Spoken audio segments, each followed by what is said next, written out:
3 o'clock here. All right, chat and screen. Thank you once again, everyone, for joining us on a very special collab, just chat and D&D stories. I guess if you guys want to introduce yourselves, how about we start with Grinds and just work our way to the right? All right. Hi, everyone. I'm Grinds the Alchemist. I run a coffee shop called The Takes All Grinds on Twitch. I am a variety streamer that focuses on sim crafting, alchemy type games, survival games. I also enjoy fighting games, but I'm too nervous and shy to play those on stream. Very far. Next is over to Brakka. Hello, everybody. My name is Brakka Tusk. I am your friendly neighborhood orc barterista. I run the Quill and Quarrel over on Twitch. Quill and Quarrel Studios. My bad.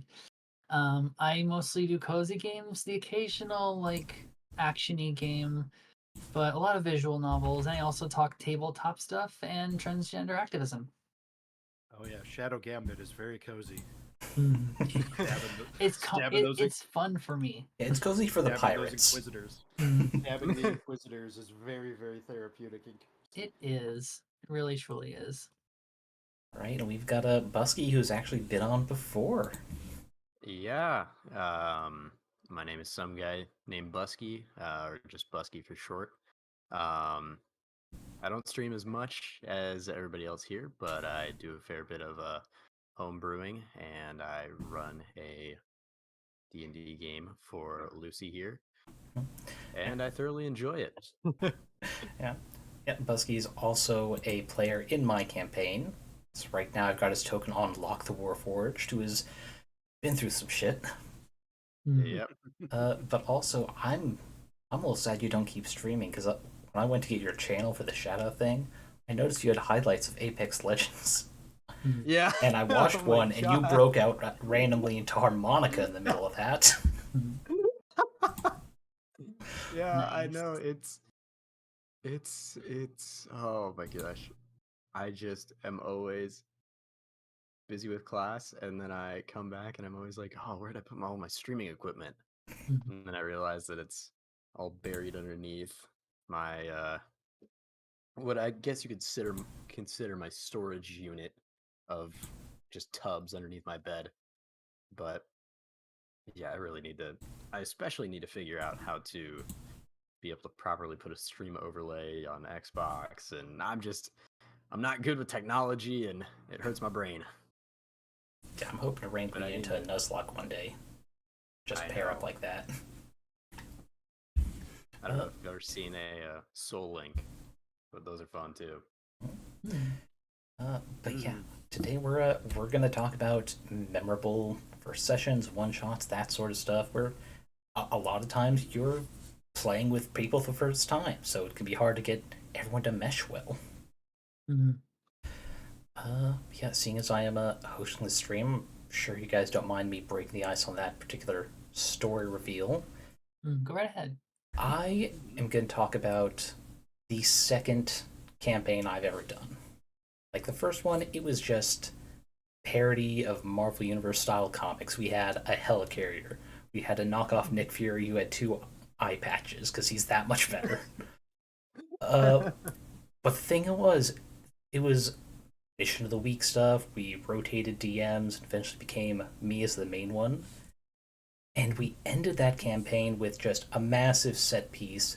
A building got destroyed, then a helicarrier, then the space station. Everyone just slowly going down, getting turned by the villain. I realized, why don't I start a campaign with something big and flashy to let them feel like main characters for a bit? So, second setting. Also, superhero thing. I told my players. Oh, right, and this is in the GURP system, generic universal role playing system. It's just a bunch of mechanics, so you can do any story you want. I told them to start. You guys are normal citizens. I thought I deactivated that. Shit. Oh dear. That throwable was supposed to be deactivated. But I've been just hit by a bunch of books. Let me quickly get that before I go deep into the story. I love Not it. the I books. love that. Yeah, it is just supposed to be like hydrate, stretch, and all the like link things. Let's see. Events. Turn off lore dump, turn off the dice. There we go.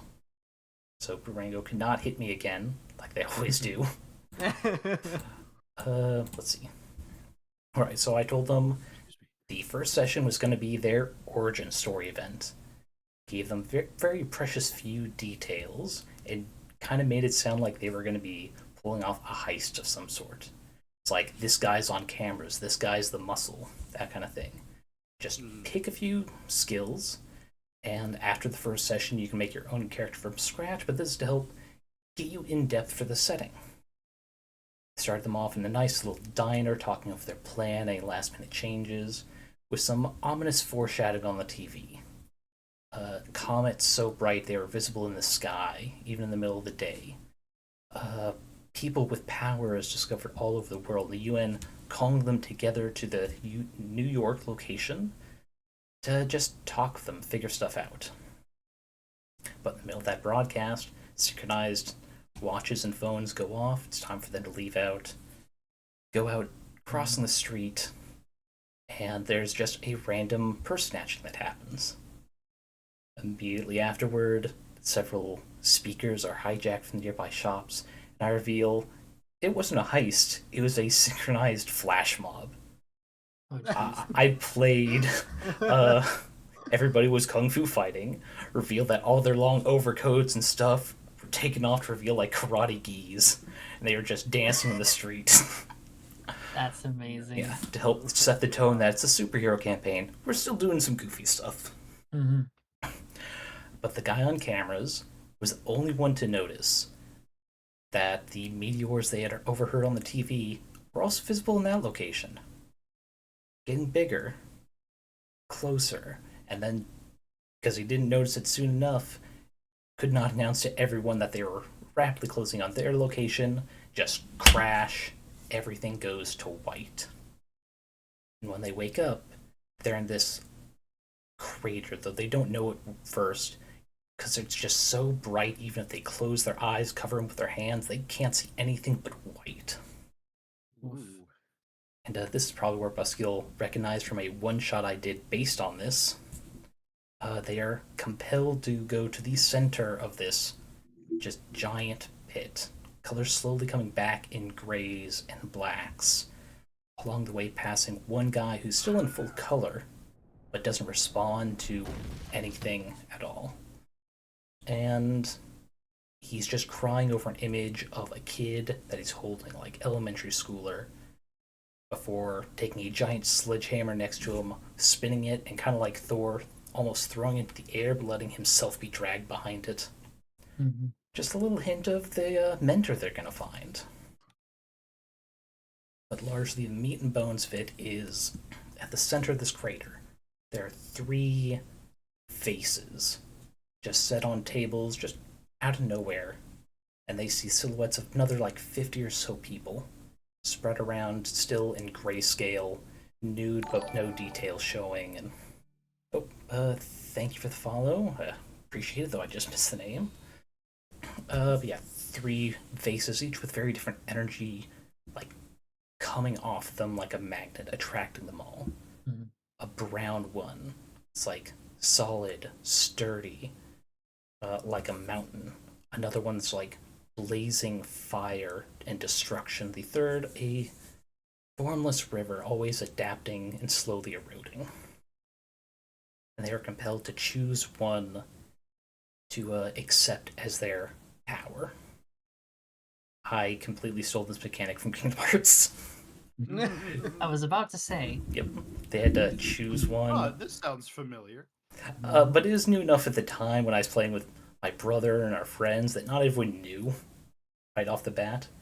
They're just like, oh, this is cool. As they choose one, they get colors and armors and stuff, after which they have to choose one to get rid of. And all of them are compelled to try and shove them over. But after they all get their individual powers, which I'd randomized, pre-made to hand out at that point, Mm-hmm. they wake up again in a hospital, tied down, some of them, in hospital gowns, others in just their normal clothes, but torn or singed because they did get hit by meteors. Mhm.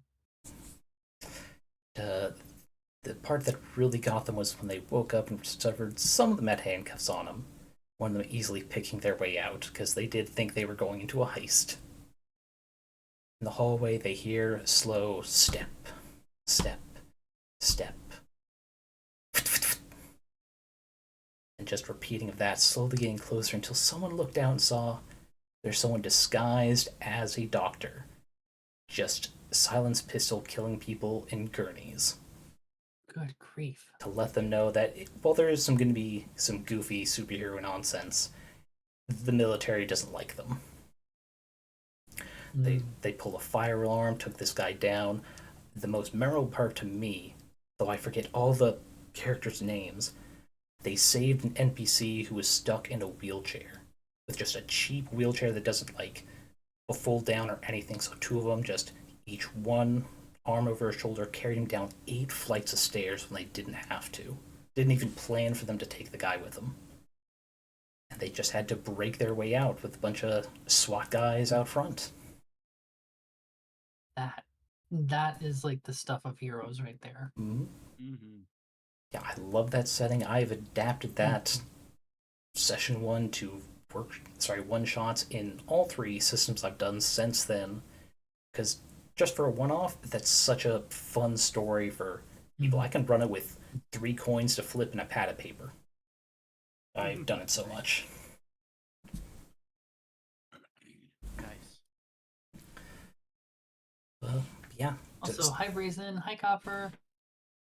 Yeah, welcome to the wonderful D&D chatting stream. Yeah. Hello, everyone. Yeah, I hope I didn't set the bar too high with that. No, you're good. No. I love that they did that though. That's like when I say that that's the stuff of heroes, that is helping when you don't need to, or where it could be considered inconvenient for you, but just because it's the right thing to do. That shows that they're going to be awesome superheroes. Mm-hmm. Yes. I only regret not having more notes of that system. Like, I have good stories, but a lot of the details got lost because I was in high school at the time, and now I'm 30. Fair.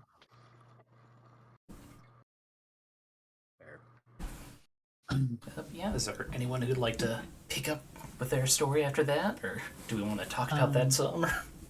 I can go. Sure, go ahead, Brakka. This is just for like a fun experience and a one shot for this first story. I can do the other ones like intermittently throughout if that's all right. Yeah, that's fine. Okay, so the one that I want to start off with is what I call the street pizza incident. Street pizza. Is anybody here familiar with Lasers and Lich's Retroverse setting? Yes. Oh, yeah. Yeah. Well, I guess I'm the odd man out. No, it's okay. Lasers and Liches is a 5th edition third-party setting that is best described as Saturday morning cartoons, the setting. The whole thing is very much inspired by like the 80s through early 2000s Saturday morning media kind of stuff. Super like heroes, radical stuff, like that sort of thing. And also like action movies from like the 80s and just fun things altogether. And I actually this is cool because this is actually how I met my roommates who I'm currently living with because of the whole like bullshit. I've talked about it on my channel. It's alright, I don't need to get into it. But one of my roommates was actually running this one shot, and we were all playing level 12 characters just for the sake of testing because this was mostly a testing Discord in the early stages of it. And for the opening scene, we were in the middle of like opening it on a chase scene. Our team was chasing a group of ninjas who are running on foot through a city, and not just any city, a city that is on the back of a specific monster from the setting called a Yggdrasil, which is think a brontosaurus, but big enough to have an entire cityscape on top of its back. Oh, it's like a friendly Tarrasque. That's awesome. Yeah, exactly. They're solar powered, and they have like the people who live on there have a sort of like connection with them because they've just grown up on the back of this thing. It can grow from like a little baby with like a single tent on its back to like having an entire community and housing and stuff just on its back. And it can also do like a Godzilla atomic breath attack, which is mostly solar energy. But yeah, so we are chasing these guys through the city. The majority of the party is in a DeLorean, I think is what it is. Like it's some kind of spy car DeLorean. And my character is a setting specific class called a henshin, which is inspired by transforming superheroes from like Japanese media. Like there is a there's a class that's all Power Ranger stuff. There's one that's Magical Girls, and then there's the one that I was playing, which is incredibly Kamen Rider inspired. And one of the perks of that is that you get a motorcycle or some kind of ride that's called the network cycle. So I was on the back of my motorcycle chasing these guys through the city, and it gets to my turn in initiative, and I go, okay, DM, I want to do something stupid. Tell me if it's possible or not. And they're like, okay, what do you want to do? I'm like, I want to try and come up next to one of these ninjas, grab them by the back of the head, and just grind their face into the ground while I'm still driving my motorcycle. Just like press their face into the street until it just like grinds it to a smear. So they're like, okay, that's gonna be I think they asked me to roll in athletics or something like that. I rolled a natural 20 to grapple this person on the back of their head, and the entire fight, I am just holding this ninja's face to the ground and creating a smear trail, like following behind us as we're keeping pace with the other ninjas. I'm almost surprised you didn't leave a furrow as the face just built into the asphalt or something. No. It was literally just like pizza. It was just literally a straight pizza. Like there was less of a smear and more just like a stump of a neck left. Damn. Mm-hmm. And later in the session, we were fighting a monster called a disco assassin, which is a robotic assassin that has a disco ball for a head that can emit like a blinding flash, like a stun grenade. And I actually landed the killing blow on it, and I got a cool like a Toku style explosion when it died. That I actually got caught in, and it almost took me down. And just like from that like blast alone, I was at like 7 hit points. Dangers of being too cool for the system. Exactly. But I loved it. It was a lot of fun, and it was just better than a lot of the other D&D that I had been in up until that point, because a lot of it was just like play by post stuff and a very restrictive server that I wasn't a fan of. But this was my introduction to actual fun D&D, and I enjoyed it. Yeah, that's my first story. I can tell the others later. Okay, that's a good one. And that was Lasers and Liches? Yeah, Lasers and Liches is the name of the group producing it, and the setting is just called the Retroverse. It's over on TTRPG if you want to check it out, and you might actually recognize one of the names attached to it. It's the ever wonderful Yuis Abadias, aka Yuhis, who I'm pretty sure people who follow Tiefling Melissa, the other tabletop VTuber kind of person, might recognize him. He makes a lot of like really sexy art with her. It's like with monster girls and kaiju and stuff like that. Uis can't make anything non-sexy. Yeah. Everything Uis draws is the sexiest thing I have ever seen. Mm-hmm. Like it is absolutely amazing. Mm-hmm. It is. Dude has real skill and talent. And he's also very fun. I actually played with him in a couple of other like small campaigns, and he's a good dude. The only thing is that he had an issue with time zones, because whenever we would play, it would be like 4 a.m. for him, and it was obvious that he was struggling to stay awake. The poor guy. Aww. And because he lives in Spain.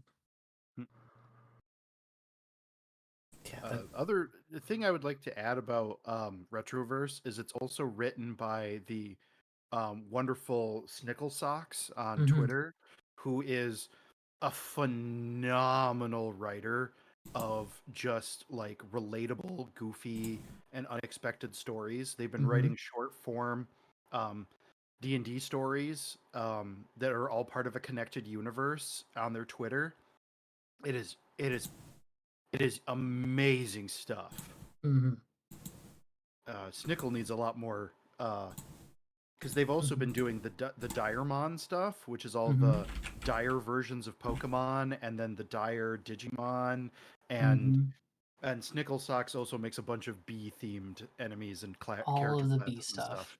All of the bees. There's one that I never got to run into in Retroverse, but I'm pretty sure we could. It's a bee rex. It's like a hive of T-Rex sized bees with T-Rex features.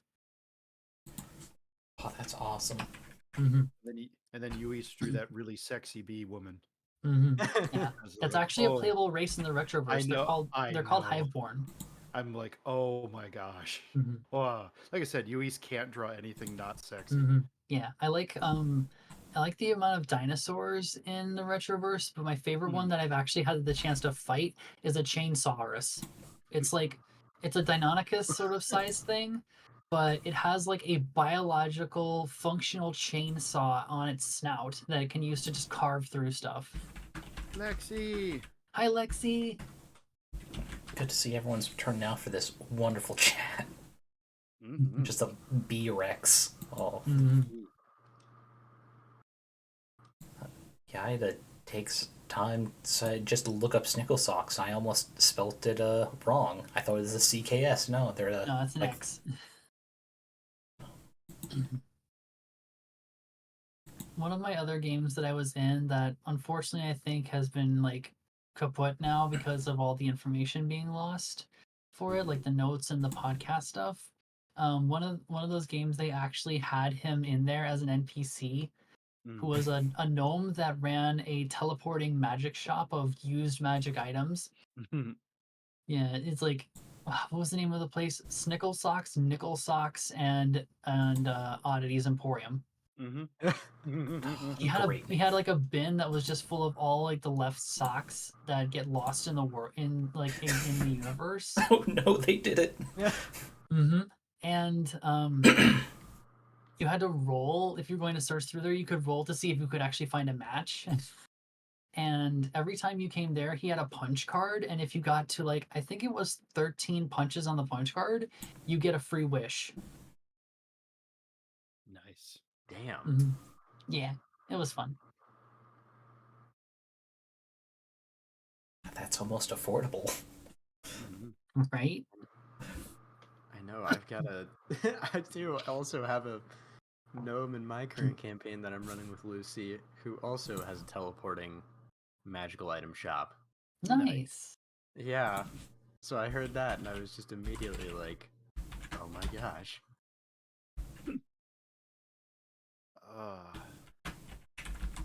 He's got a punch card system too, but it doesn't give you a free wish. Woof.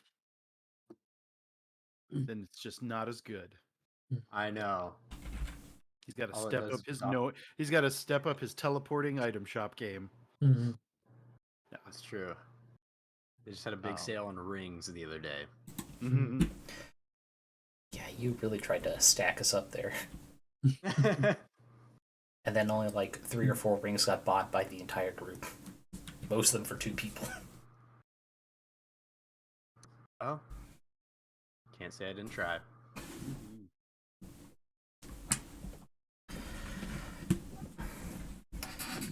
But yeah, on that, Buske, do you want to take the next story or? Sure. I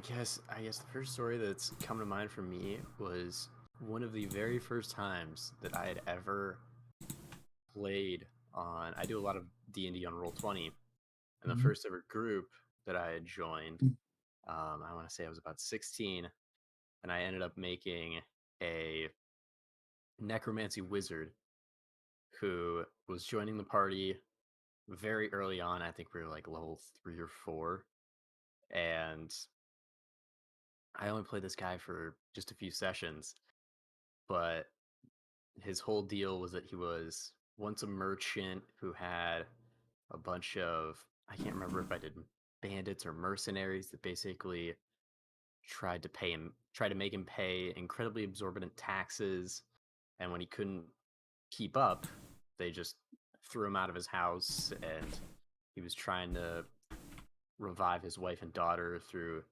necromantic means, and he didn't fully understand how magic worked.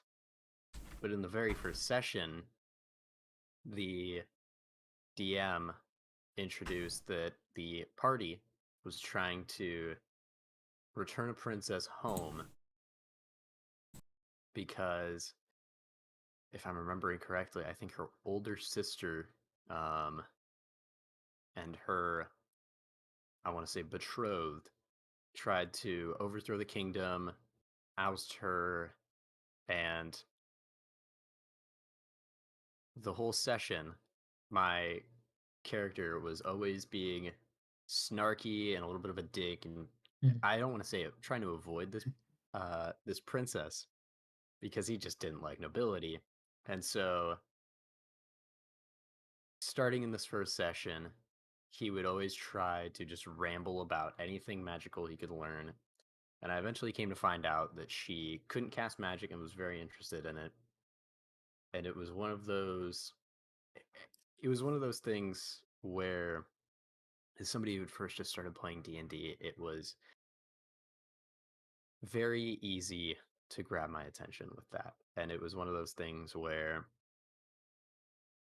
as the story carried on, they kind of almost took on a very short, like father-daughter kind of adoption situation where he would, during downtime, would try and give her magic lessons.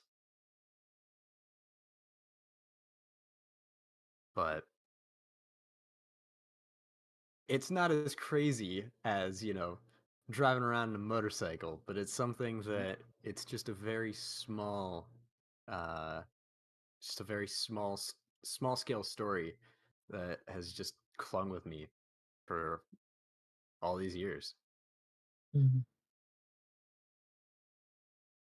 I know for a much more silly story in in the current campaign that I'm a player of Lucy's in.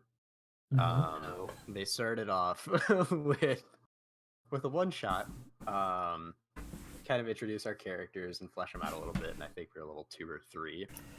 And the current character that I'm playing as is the one that my token is. He's a Warforged Artificer. But I wanted to introduce him later, so I made a temporary character who Made decisions.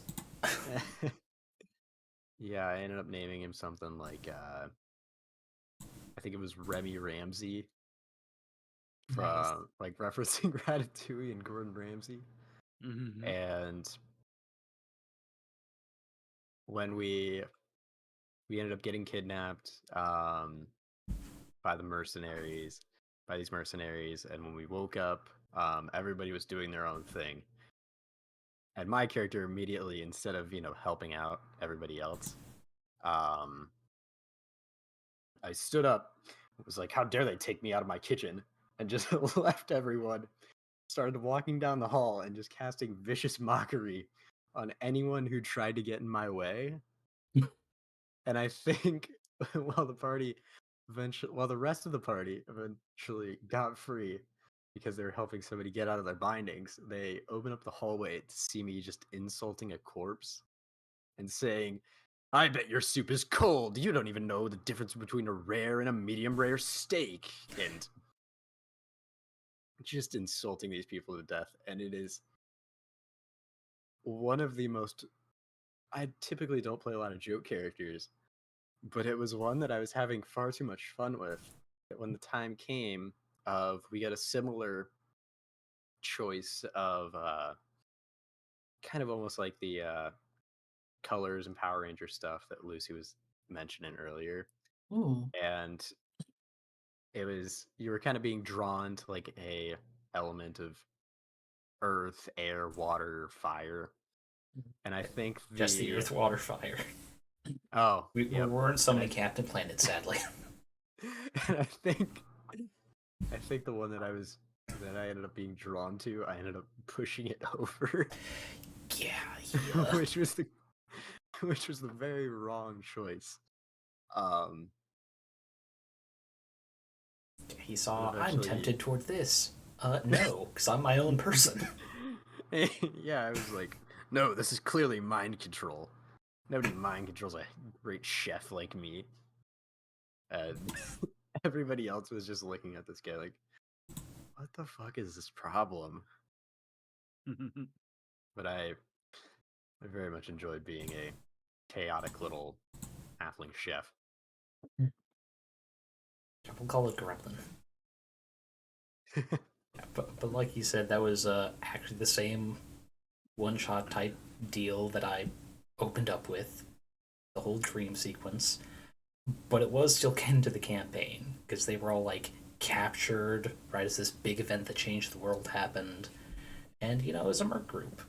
So the fact he went full-on silly like that really stood out from the rest of the characters that were there, taking it seriously, because mercs kidnapped us.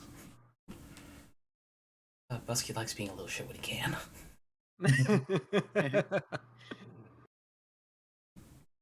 I do my best.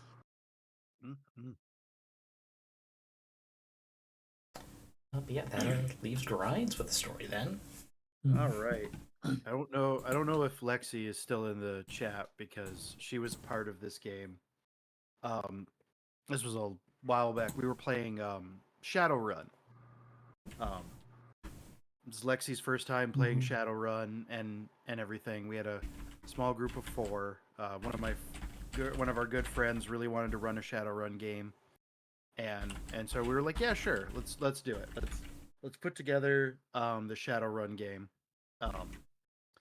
and it session 1 was so good, and the rest of the sessions never lived up to the hype of the first session, but which was sad. But so we were all creating our characters. We had a computer. We had like the normal like heist type people. We had a computer expert. Lexi was our muscle. She was an orc scum mercenary, which, if anybody knows, Shadowrun basically means that she's practically unkillable and gets more powerful the more damage you do to her.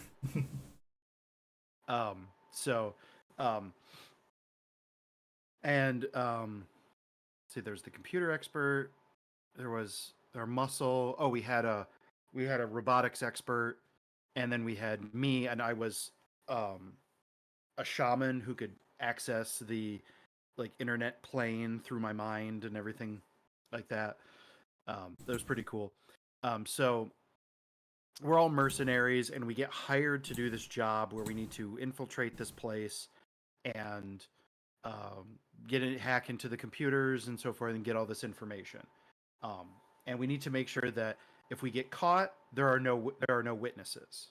So none of us are stealthy. None of us are super charismatic or anything like that. So we know that we can't sneak our way in. We have to go in guns a-blazing.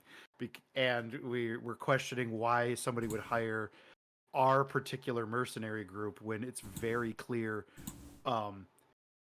we can't just sneak in anywhere we want to go. We have to go in guns a-blazing.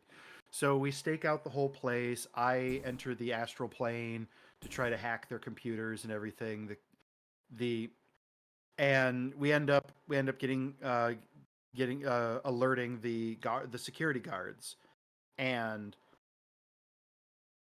we're like, oh no, we've got to do something. We've got to do something. Lexi can't can't kill all of the security guards, and there's robots and there's other stuff going on. I'm fighting another magic person in the internet realm. We're having this big old like magical internet battle where I'm like throwing programs at him, and it's a huge. We're all engaged in these epic fights.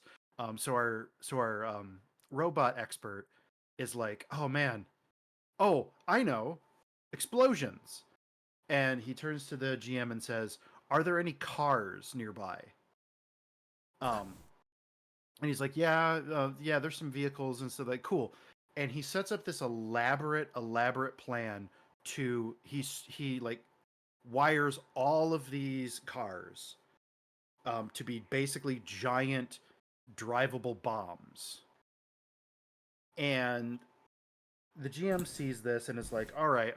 Well, you guys still don't have the files, remember? So you can't just start blowing everything up because you might, sever the servers and do all this other stuff." And was getting kind of worried. And then he decides to sort of bring out the big guns, and he brings out these big trolls to sort of block our way. This encouraged our robot expert, and he, through some good rolls and some good gameplay, created what um, we dubbed the weapon exploding troll cars, because they were cars that when they flew into the trolls blew up, killing them instantly. So we rained exploding cars down on this security on this place. We killed every security guard, and I was able to, me and the computer expert were able to hack in and get all the files and everything like that. But we had caused so much damage and made so much noise that when we returned to get our money at the end of the session, the person who hired us was like, I would make way more money selling you guys to the corporation you just robbed." And that's where the first session kind of ended, was us just being hired, blowing the crap up out of a bunch of trolls with exploding cars. And uh, and then from then on, we were basically running from the corporation that trying to get us. We never did get super far into the campaign, but but none of the other sessions ever lived down the exploding troll car. I mean, how do you top that? It was such an epic, like the fight that I had to do in the internet, because with Shadowrun you can do, like, I was fighting a hacker, so it wasn't actually, they were a magic user, but they were also a hacker. But my soul was in the internet, so I'm like throwing pieces of my own spirit and programs and things, and it's just like, man, would be exciting if it wasn't literally me like thinking of the thinking everything, and him just typing at the other's computer. It's just like, oh yeah, you did this, type. But it felt more epic, as it's just like, this is a big old magical fight. But the exploding troll cars were amazing. We even got, in real life, we got t-shirts that said exploding troll car on them. Oh, Nice. that's awesome. That's a good band name. It is a good band name. We no longer have the t-shirts, but we had somebody draw a design for them and everything. Oh, that's cool. Mm-hmm. But that became a running joke at our table, was just like, oh, are we going to have an exploding troll car this session? It's like, I don't think we can do exploding troll cars. Somebody say exploding troll car? I mean, you can still get maybe an exploding troll cart with a pure fantasy setting.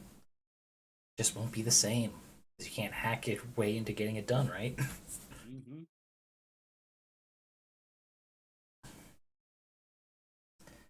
Mm-hmm. All right, everyone's got one story under their belt. See, I can do another a holiday one shot. Okay. Buske was also there for. Ooh, goodness. Which one was this? The one with Derek and Santa. Oh boy. So Derek was the wizard character, and it's a modern fantasy campaign which had, let's see, at the time, Buske was, I think he was a rogue bard at the time. It changed multiple times that campaign. It's hard to keep track exactly where in the timeline it was. And we also had an artificer and a fighter, but it's just a one shot around the holidays, so kinda canon. Our wizard was raised in a super Christian family, and he Oof. never got gifts from Santa. So the Aw. one shot was about hunting down Santa and giving him a beatdown for never showing up. There was an elf defense grid, some kind of a demiplane and illusion laid over each other, which is why no one actually finds it. And they were all prepped to go guns ablazing, break their way in, only for one elf to come out and say, "The big man's been expecting you." And they did end up fighting. It was mostly just a fight Santa, gets the seam out of Derek's system. I made him a huge figure. He had more of his titles instead of just old Kris Kringle. Mhm. The patron saint of sailors and prostitutes, bringing those details. He Nice. had 3 attacks per round, and though he could have wielded his magic bag, he took Derek on with just fists, which is ultimate insult to a wizard casting spells. Uh, the most memorable thing about that, though, is how it became canon. For one, there's only one Santa in my multiverse. He serves all the planes that believe in him. But it came out that it's like, Derek, I did want to come to your house, give you the gifts you asked for, but I can only come into the homes where I am welcome. And with your parents, they would not welcome a dark skinned saint to drop off gifts, no matter what. Because that Catholic family lived in Texas and they were not the good, open hearted Christians that we would like to believe there are in the world. Oof. But as a reward of doing that and some other things, Santa said, "As a gift, here are the ways I'm gonna fuck up stock options for Christmas." And they made like billions worth in gold, taking advantage of that. Awesome. I'm Mhm. so disappointed that we couldn't that we couldn't have more of that money because for plot reasons we needed to devote it to other areas. Other areas, and one of the ways you made money was after finding out and making a deal with the was it Archdevil Levistus, who headed that company Santa was trying to take down. Mm, Yep. A nice. big old thing, but it's definitely more than the one shot entailed. Mhm. You see, now my brain is just making me imagine a thirsty sword lesbians like one shot where you all are working for the big man, but you're all just like a bunch of like lady elves trying to infiltrate like a, a like multi corporation asshole and take them down so you can like get Christmas to the world. I dig it. Mm.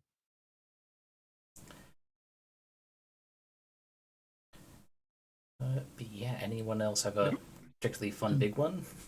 Oh, Mhm. I have another one. This ended up being a one shot. It was supposed to be a full on campaign. I had this huge plan and it did not happen, but it was made for a very, very, very, very epic one shot. Um, and so the I only had 3 players, and they wanted to play a D&D campaign where they played as the NPC classes, like farmer and merchant and peasant and stuff like that. They wanted to be Ooh. as weak as possible, and they wanted to eventually grow into being heroes. Mhm. Um, because this was back in third edition and 3.5 edition, where they added rules later where if you wanted to play the NPC classes, you could, and when you multi-class or when you multi-class out of the NPC class, you just they are converted into character levels. So if you play as like I can't remember which one was the rogue equivalent, but if you play as the rogue equivalent up to, and the NPC classes only went up to level 10. If you got them up to level 10 and you multi-classed into rogue, you actually became a level 5 rogue as opposed to a level 10 whatever class and level 1 rogue. It was an interesting mechanic, and that's what they wanted to do. So I was like, sure, we'll do this. Um, we'll totally do this. So these players are just normal peasant level NPC characters in a small town on this planet that's currently fighting for resources and all this other stuff. And so what ends up happening is that three magical stones fall off of a carriage and land in this city, and they are discovered by by the three players, who are immediately arrested for stealing the treasure that's rightfully the king's, and are thrown into prison. Obviously, they didn't do it. It fell off the carriage, and they just happened to pick it up. But now they're framed for stealing. The king doesn't particularly like people stealing his stuff, and he's not a good person to begin with. So these three players decide to concoct this plan that they're going to break out of prison and actually steal the three magical stones, and sell the stones to the black market, make a lot of money, and move to the big city. So this becomes their plan. Their plan is to break out of prison and steal the stones that they know haven't left the town, and sell them to the black market and all this other stuff. And so what ends up happening is, if you ever see those memes of where people are just constantly rolling ones all the time, that happened to me, and my players kept rolling 20s. Oh no. The whole session. Because a lesser known rule that I almost never see people use is, especially in attack rolls, 3 consecutive 20s is an instant kill, no matter how powerful the creature is within certain limits of the rules. So, like if you have a magical, like if you have like a +1 blade and you're fighting an enemy that has damage resistance to everything except magical weapons, and you roll 3 20s, you kill it. You effectively kill it. 3 20s just kills it outright. And that's basically what kept happening in this game, was that the players continually rolled 20s. And so I started to think about it, and I'm like, well, how about, what if this is their class powers starting to come up? Like, they had already picked out what character classes they wanted to multi-class into, so why not just have this be their magical powers and abilities sort of manifesting? That's why these peasants are doing all these amazing things. Well, then it started to get to ridiculous levels. There was this scene. There was this scene where one of the players is riding a horse, and he's riding a horse, and then he falls off the horse, and these guards come by and throw a net over him, and they're like, "Ha ha, we've caught you!" And he just looks at them and he says, "No, you haven't. I'm a rock." And I'm like, okay, do you want to roll for that? And he's like, yes, I want to roll to convince them that I'm a rock. And he rolls a 20. Which skills don't automatically crit, but still, that's a 20 is very, very impressive. So I decide, why not? I'm going to roll a contested check. So I will roll for the guards to see through your bluff. The guards roll ones. And oh no. And so I'm just sort of like, okay. So the guards kind of look at you, they blink for a while, and then they go, "Dang it, we caught a rock. Where did he go?" And they take the net off of him and they leave. And I'm thinking to myself, this is never going to happen again. This is not going to happen again. Elsewhere, I have one of the players who's playing a farmer, who's apparently the deadliest farmer in the entire world, because crit after crit after crit after crit after crit using farming tools against the king's men just continued to happen and everything. And so one guy's pretending to be a rock. Another person is just killing all these guards. So the third player is going after the stones. And the stones are magical. They have a lot of significant magical power, and they're magic items. So, this third edition also had the use magical device skill, so you could figure out how the magic device works and so forth and so on. And the player only had one skill point in it to be trained in it, and they're like, "Can I roll to see if I figure out what these magical devices do, what these magical rocks do?" And I'm like, all right, like you can, it's allowed, and this is the DC that you have to hit.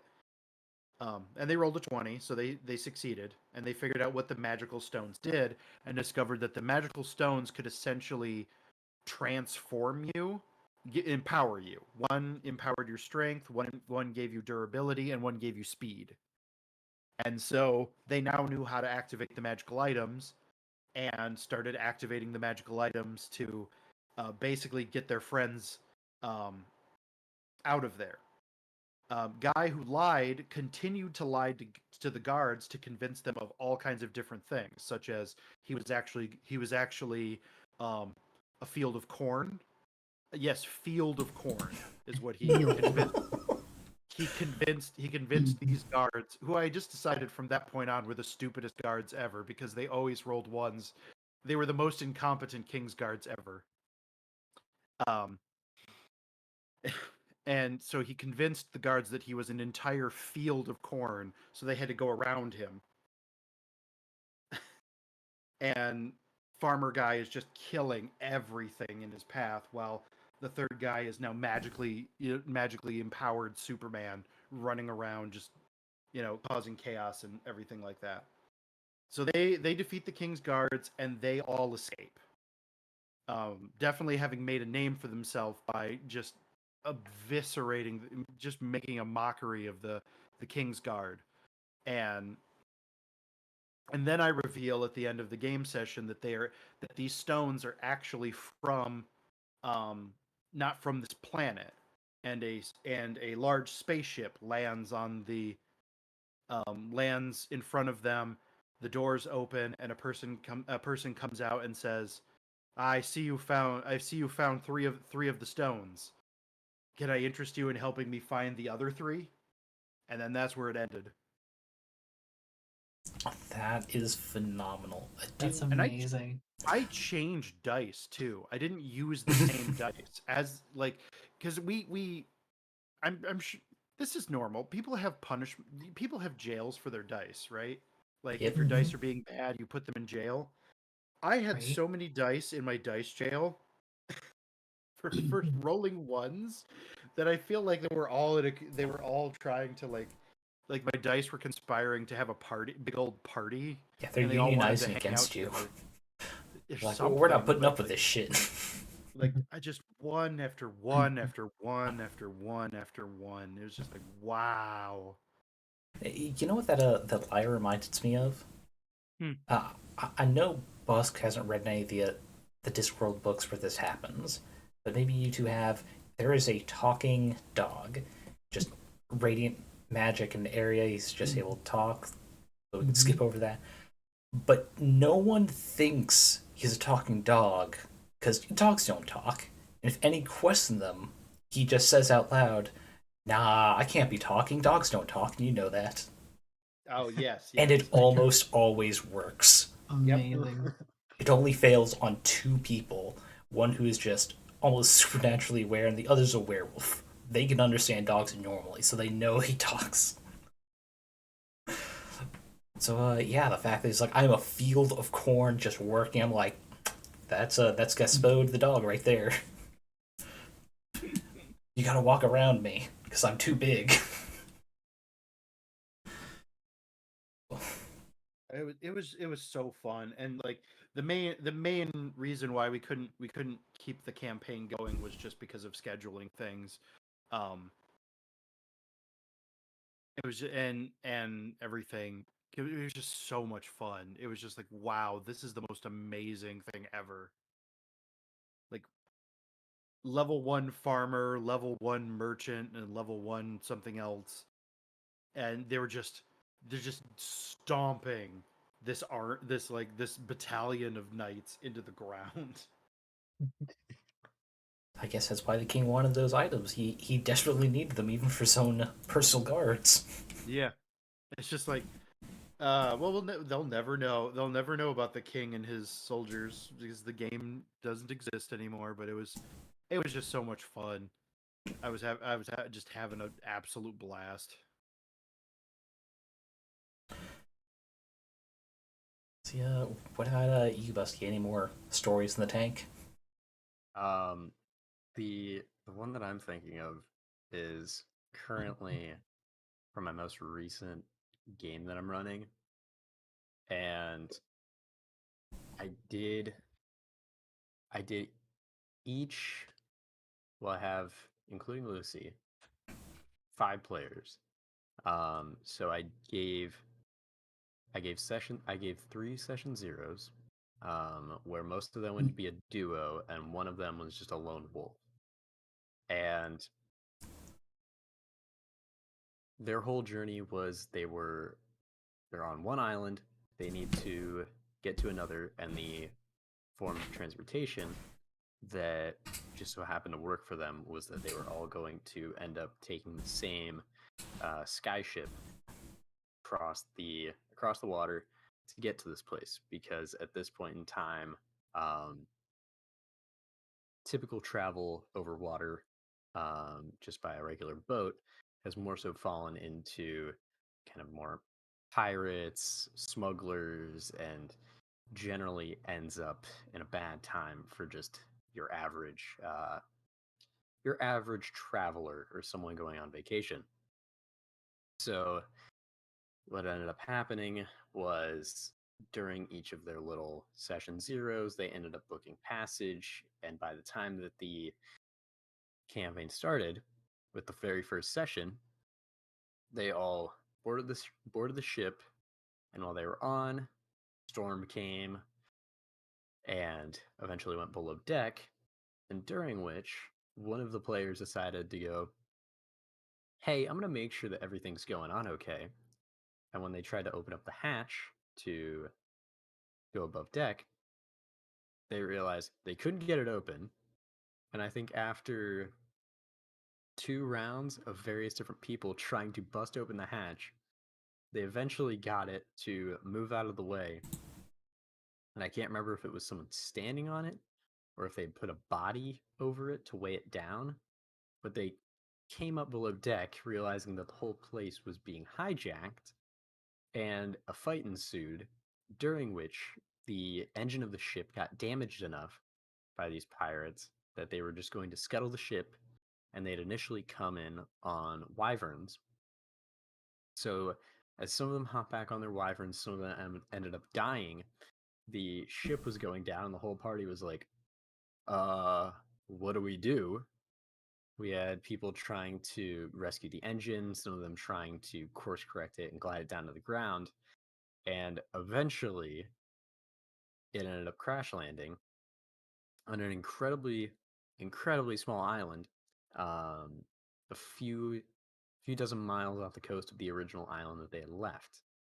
One of the players, who was a grave cleric, ended up intentionally dying, but was immediately resurrected due to the fact that the current Grim Reaper of my setting has decided, hey, I want you to potentially take up my position.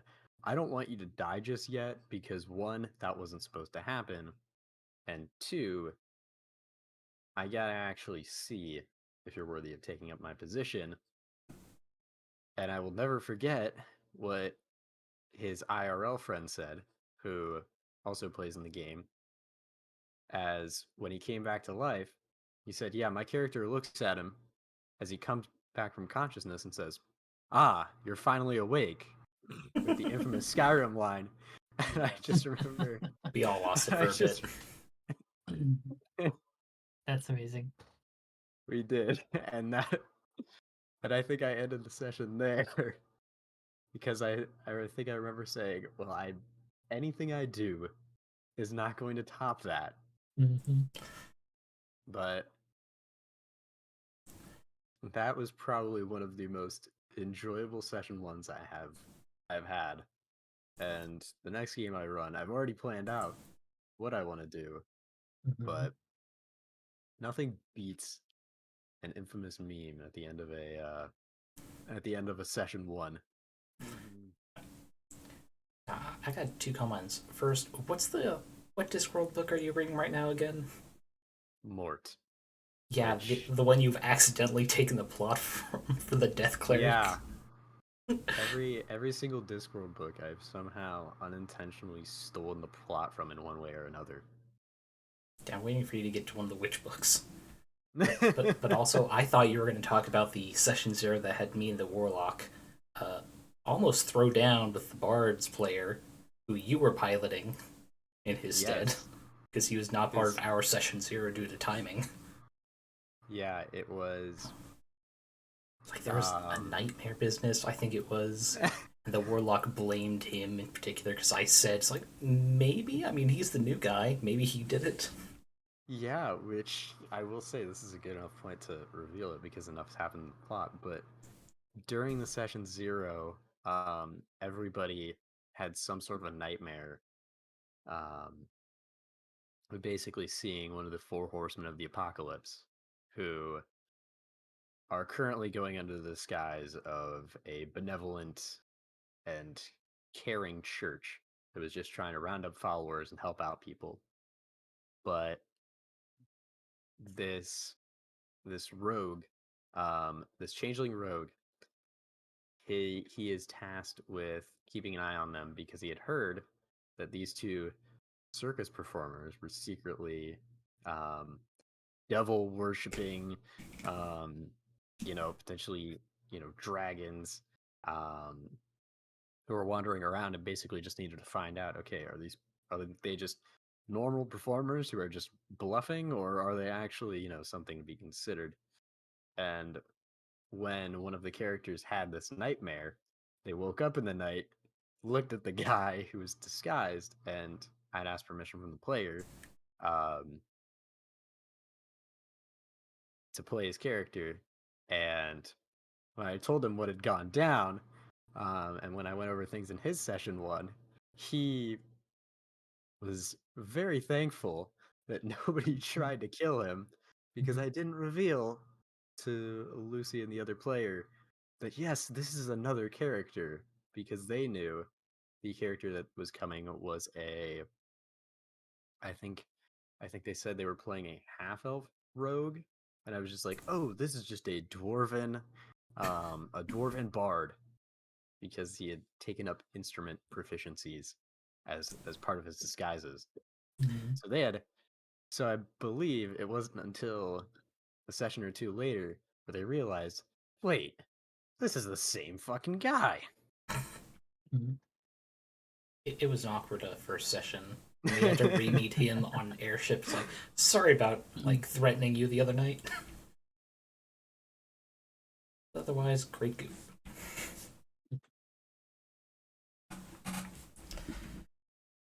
It was. I think as part of the other guy's session zero, he ended up sneaking into the hotel room that they had rented, going through their belongings, and basically was like, huh, I can't really find anything besides this book that I can't unlock. Well, best not to take anything so that I don't arouse suspicion.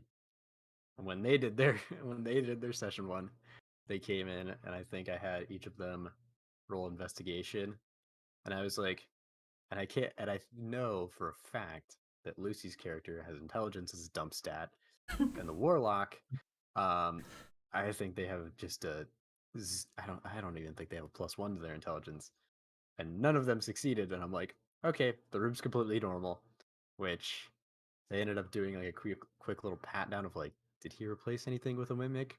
No mimics. Okay, we're good. Look, we had too many smart characters the first campaign with you. We all felt we had to dumb it down some. Yes, we had let me see. We had a artificer, Yep. a wizard fighter, blade singer, um, paladin, ranger, and a monk. And now it's a paladin, warlock, rogue, cleric, and a druid. So a lot of charisma and wisdom, and it leaves said rogue to be the intelligence person, which has led to a lot of Mishaps. interesting choices. Most recently, freeing a flightless dragon from its prison/lair, which is going to cause a massive amount of headaches for the people of the world. And the paladin that Lucy is playing had also gotten a I'm blanking on what you called it, but they managed to run away from 4 different The Yakety Sax chase scene. yes, he got his own she got her own yakety sax scene of running away from 4 armed, I want to say, guards of these horsemen. It's all I wanted out of a character like that. And I remember the whole time it was very intense because everybody had gotten away from being captured by these guys, and Paladin was a part of the group who ended up freeing them. And the whole time everybody had escaped and gone to the southern part of town, whereas they were running through the northern buildings going, oh shit, oh fuck, oh shit, oh fuck.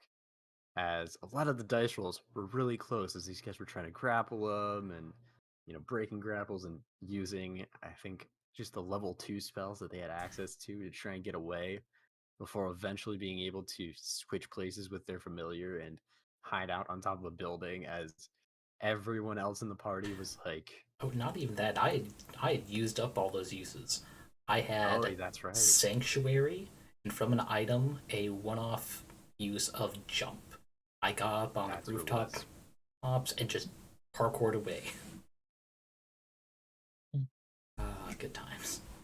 Yeah, I know that the whole rest of the party was sitting there watching this paladin run away from this battle and just thinking, yeah, she's probably gonna die.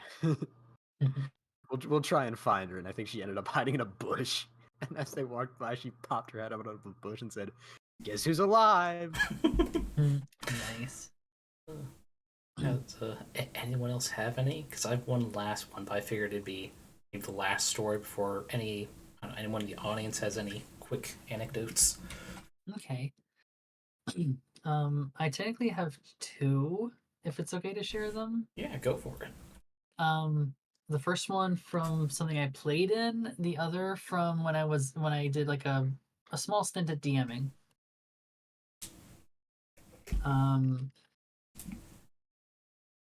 One sec. Okay, so the first one is from a campaign that I was in before I had to move. That was Rime of the Frost Maiden. I was playing a bard, a College of Swords bard that was flavored more like a Viking skald, and the party was just coming back from a mission of clearing out some kobolds uh, from a mine, and we realized that one of the kobolds was possessed, and we had just sent him to talk to the mayor. So we're like, oh shit. And so we go talk to the mayor, and yeah, he's acting kind of twitchy. And so we found out that yeah, he had a bag of stuff that he was like the kobold had, because it turns out the kobold was possessed by the ghost of like some scientist. And um we we figure him out, take the bag from him, and he just like goes berserk trying to get it back. And I give it to Ewis's character, he's playing a. It was I was given either Ewis's character or our cleric, who was very Indiana Jones style cleric, but Ewis's character was a centaur cavalier fighter who was the mailman of 10 talents.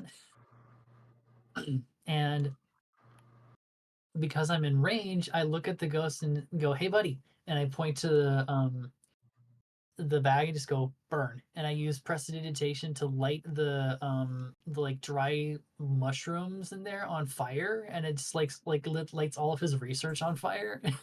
No. So he gets mad and goes for the bag, and from then Uis and the cleric are leading this ghost through the town, and my bard just sits down on the porch outside of the tavern we were in and just starts playing a bardcore version of Yakety sax. Yeah. But that was the one from the Frostmain game. The other one is from when I was DMing a small Ravnica campaign. I was really proud of my characters not my characters, my players. I was really proud of my players for the two things they did. The first one was we were running the Krenko's Way adventure, but like scaled up for 3rd level. Because I wanted them to all feel like they were like, they had all their subclass stuff to start with and were unique and all that stuff. But yeah, so there was a guard outside of Krenko's hideout, and they did a thing that I'll allow it because rule of cool thing, where the artificer cast grease under the guy, and then um the the warlock, who was played by my friend Amara, the artificer by my friend Cody, the warlock used Ray of Frost on the grease and just created a patch of ice, and that caused the guy to slip and knock himself out on the pavement, which that was fun. And then shortly after, they got into a fight with Krenko, and there's a deactivated mech in the middle of the room, and Cody decides to split off from the combat, activate the mech, and then use it to basically just pin Krenko to the ground. In combination with our paladin, who had used compelled duel to keep him in place. So they ended up catching him that way. So I was really, really proud of them for that bit of that combination of tactics right there. We love when the players are creative. Exactly. It's been a common thread for several of the DM point of view stories here. But yeah, anything left for you, Grinds, before I kind of wrap up our side of the stories, or? So I have kind of a rapid fire, because this happened over the course of a campaign, and it's memorable because this is a memorable compilation of things, because the player this involves was really trying, but he was very much a well, I guess I'll just let the stories tell you what kind of player he is. So I was running this World of Darkness campaign before it became Chronicles of Darkness, and everybody was playing just regular, normal human beings dealing with supernatural things. So none of the players were strong enough to take out, a vampire of any power or anything like that. Not without some help and some resourcefulness. So they were mostly fighting cultists and things like that until they could get powerful enough to start dealing with more impressive things. One of my players, he had a habit of every game session we were introducing a new character of his, because his characters kept dying. That would do it. They kept dying in the worst ways. So his first character was supposed to be this private eye detective, son of a private eye detective who wants to be a private eye detective. And he starts off the first game session following these two people who seem very, very suspicious. And he's been, he got a tip to follow them, so he goes and follows them. And then they turn out their eyes roll into the back of their heads, but instead of the whites of the eyes, the whites turn black, and they grow, and they're like jaws unhinge, and they become these kind of monstrous creatures. So he wanted to have a collapsible katana as his weapon, and I was like, okay, that's fine. So he is in an alley in a city, pulls out a collapsible katana, assembles it, and then proceeds to kill these two people, making a lot of noise. Oh boy. Um, and then he wraps them up in a tarp and starts dragging them out of the alley for some reason. And the police come by because they've been alerted that there's a lot of noise, and they see this man who he didn't recollapse the katana. He kept it on his back for some reason. God. Oh, Like he stated this. This isn't me doing this to this player. He stated that he straps the katana to his back, wraps these people up in a tarp, and pulls them out into the street, out of the alleys and into the street. Mhm.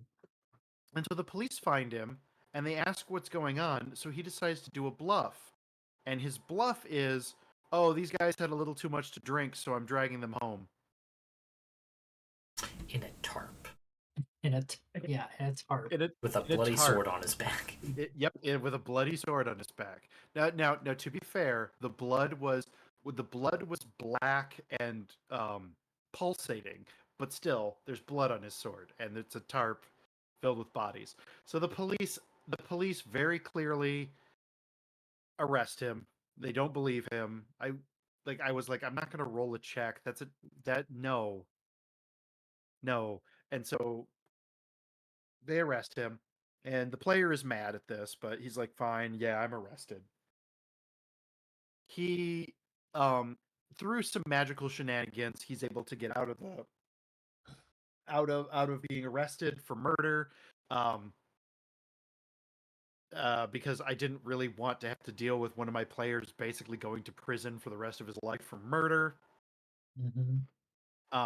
So then they are sent to they're sent to discover this girl, and somebody says this girl might have magical powers, so they get sent to find this girl. So they discover by watching the security cameras that this girl has some sort of weird magical power, and she starts killing her attendants. It seems like she's killing her attendants. So the player decides that his character rushes to the area where it is to see if he can contain the girl.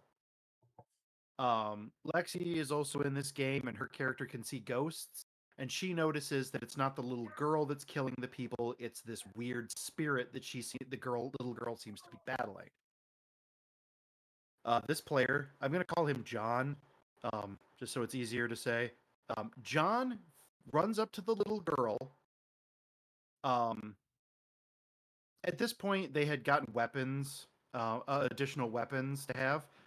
So he has a shotgun, and he points the shotgun at the girl and shoots her. John, come on. They weren't supposed to kill the girl. They were supposed to find her and bring her back to somebody. He pulled a shotgun on a small girl and shot her. Didn't do enough damage to kill her, but could have.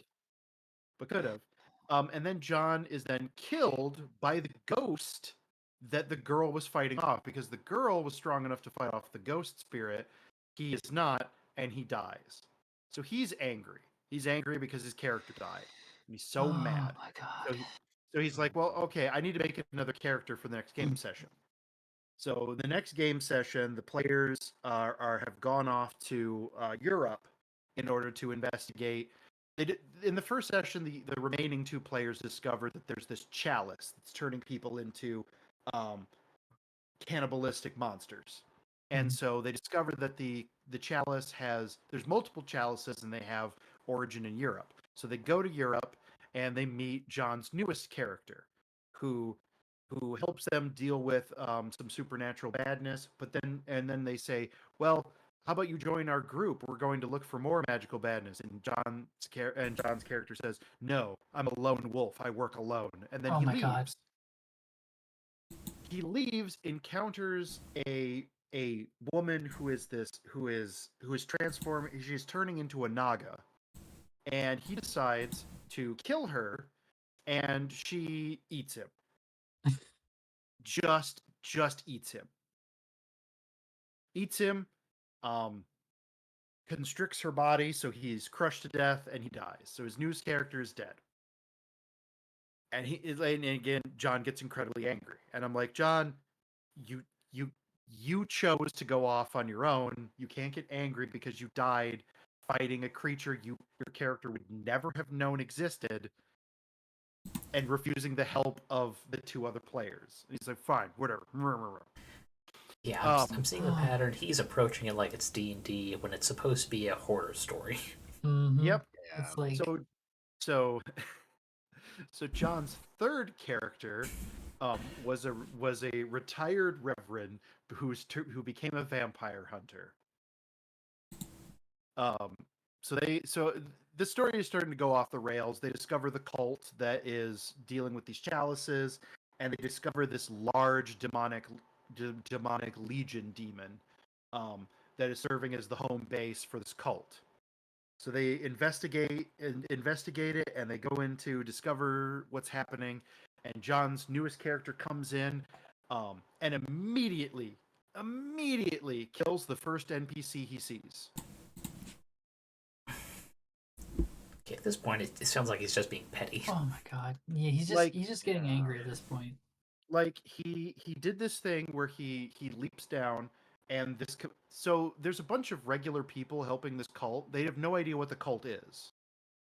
So this person, and John has the ability. I gave him an artifact that allows him to detect evil, in people's hearts, which he doesn't use.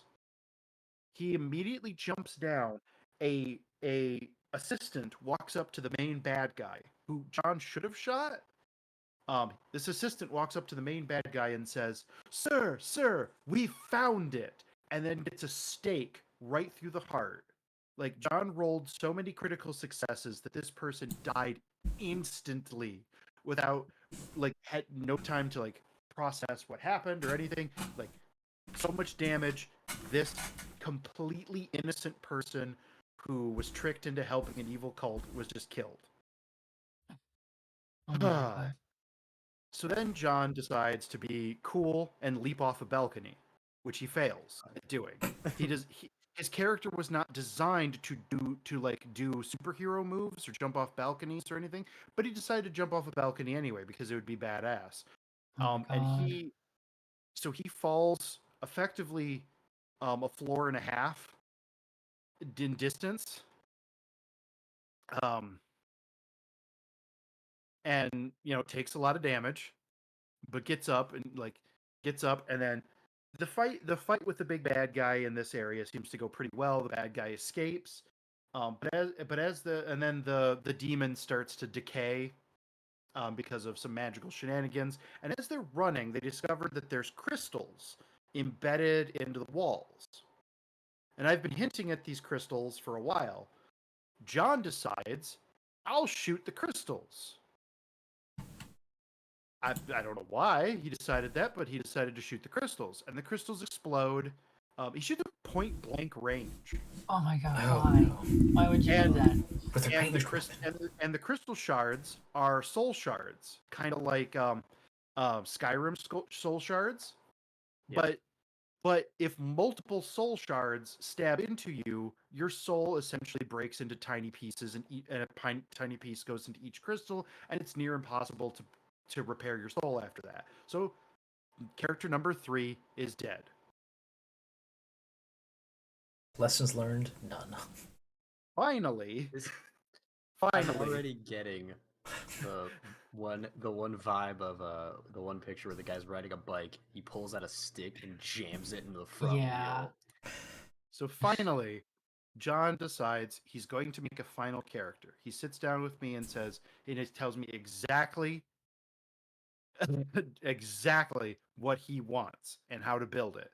Because Lexi and my other players who's named Aaron, they've been getting stronger. Like Aaron has this mystical armor set called the Glaive armor, which he can like summon when he needs to. Lexi has become this powerful badass exorcist with spirits that she can control and stuff like that. Like so much cool stuff. Like they've grown in power and in magical abilities. Hmm. John has had to make new characters each time, so I have to sort of create these characters who are somehow on the same level as the other players. So he tells Right. me exactly what he wants. So I make the character for him and then explain to him what the character can do and everything exactly how he wants it to go. Mhm. This character, John's fourth character, um, is basically a super soldier military character, Oh my uh, god. strapped to the teeth with weapons and grenades and everything like that. Oh my god. Pulls all of the pins of his grenades Oh no. and No. dies before he can get to a place where it would do damage. Why? First action in not even in combat. His first action is to pull all of the pins of his grenades and run towards. First of all, I don't know why he decided to sacrifice himself. It was weird that he suicide bombed as his first attack. Like that. Like that's Why? like I don't understand. Like he quit playing with us after that. I but I don't like when he explained it to me. I'm like, are you positive that that's what you do? He's like, yeah, okay. Um, you can't make it towards the enemy in time. He's like, I will. No, no, you can't. Also, you don't know they're the enemy. So basically, these NPCs just watch a guy go, hoorah, and then explode halfway to reaching them. Oh my god. I mean, it would confuse me. Hmm. It's like, Um, why? and then he just gave up and left. He's just like, you know what? No, these games aren't for me. And then he left. He did play D&D. And the same stuff also happened to his D&D character. But his Oh D&D god. character lived through all of his dumb decisions. Of His course. D&D character got possessed by a demon, and got his arms ripped off and then replaced with giant bug arms, but still lived. But that was 4 World of Darkness characters dead each game session. One per game session. That Good might be. grief. That could probably be a record. No, it's not. There's a story of a really crazy Cthulhu game character. Was he trying to be Old Man Jenkins? Yeah, it sounded like he wanted to be Old Man Jenkins, but did not understand the core, which was Old Man Jenkins had such a convoluted backstory, he could almost make up anything for the DM. DM would just Oh my stop God. trying to look through and confirm. The most Like, notable feat being Old Man Jenkins getting the helicopter. And it's like, yeah, I can fly this, and it's not the backstory at all. The DM's just like, sure, whatever. But John inspired every so often when I hear a story about a player just dying for a session. They spend like hours making their character and then they die. I just say, it's like, I have a cool backstory. I'm a lone wolf eaten by a snake. Mhm.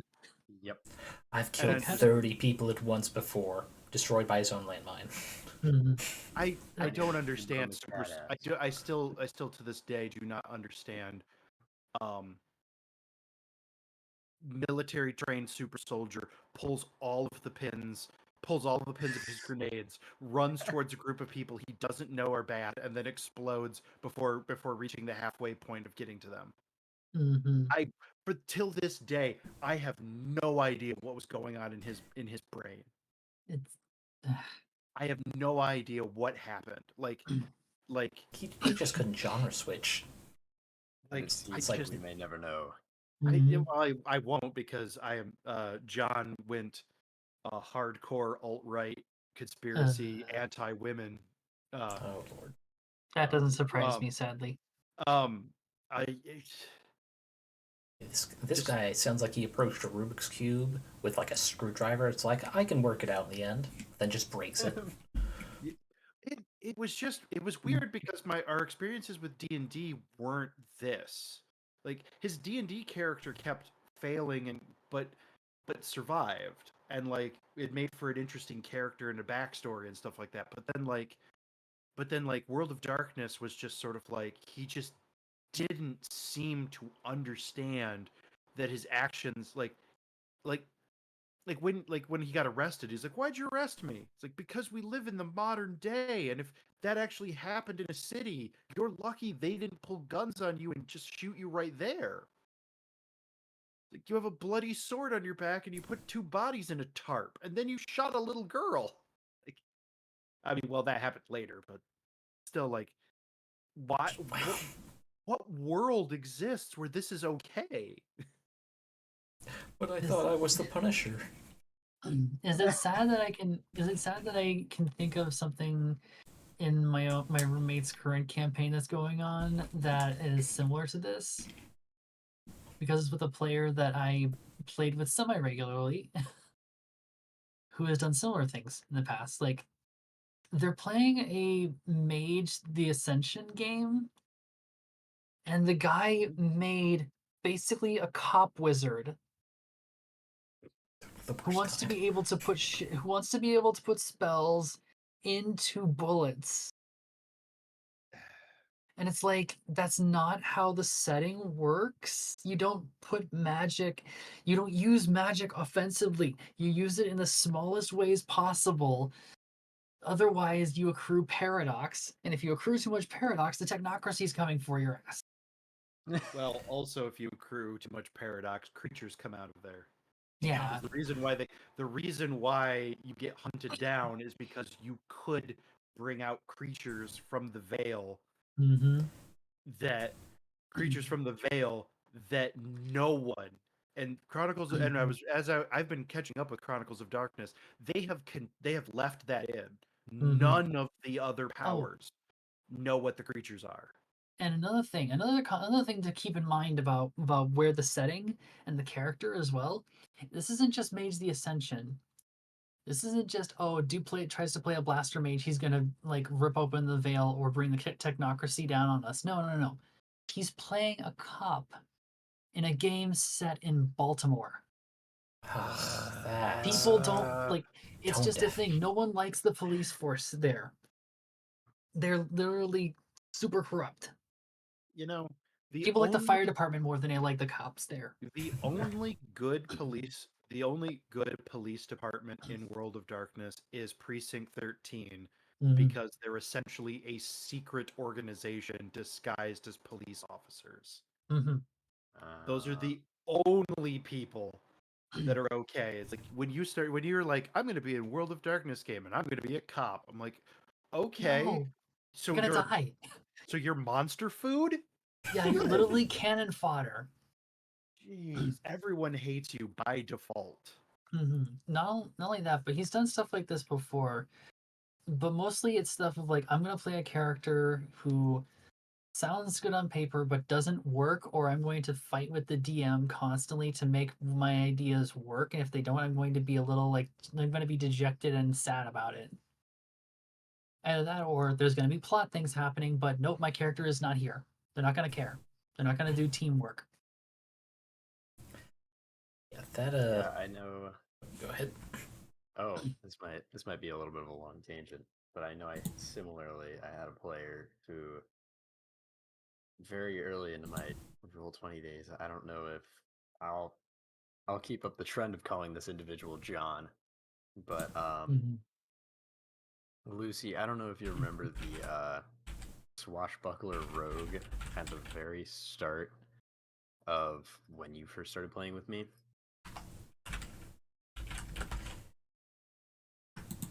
A bit. It's been a while. Yeah, this character, the player, if I'm remembering everything correctly, they had a tiefling rogue who was a swashbuckler, and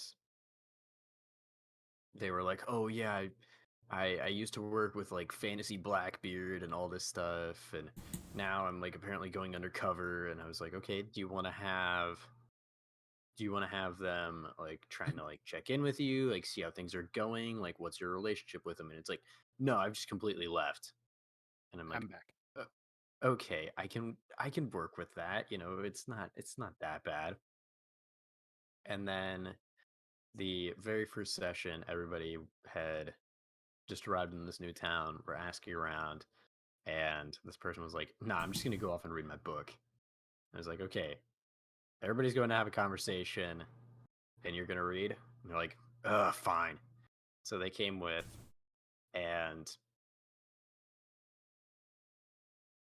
from the way that I was seeing things, they were kind of doing actions and expecting other players to just immediately start investing in them, whereas the other four players were already like, asking questions about each other's characters, interacting with each other, and this one was kind of not necessarily a lone wolf, but was very much like trying to make it so that people would come to them and ask them questions, and we're like, "Oh, you're so mysterious. What are you doing?"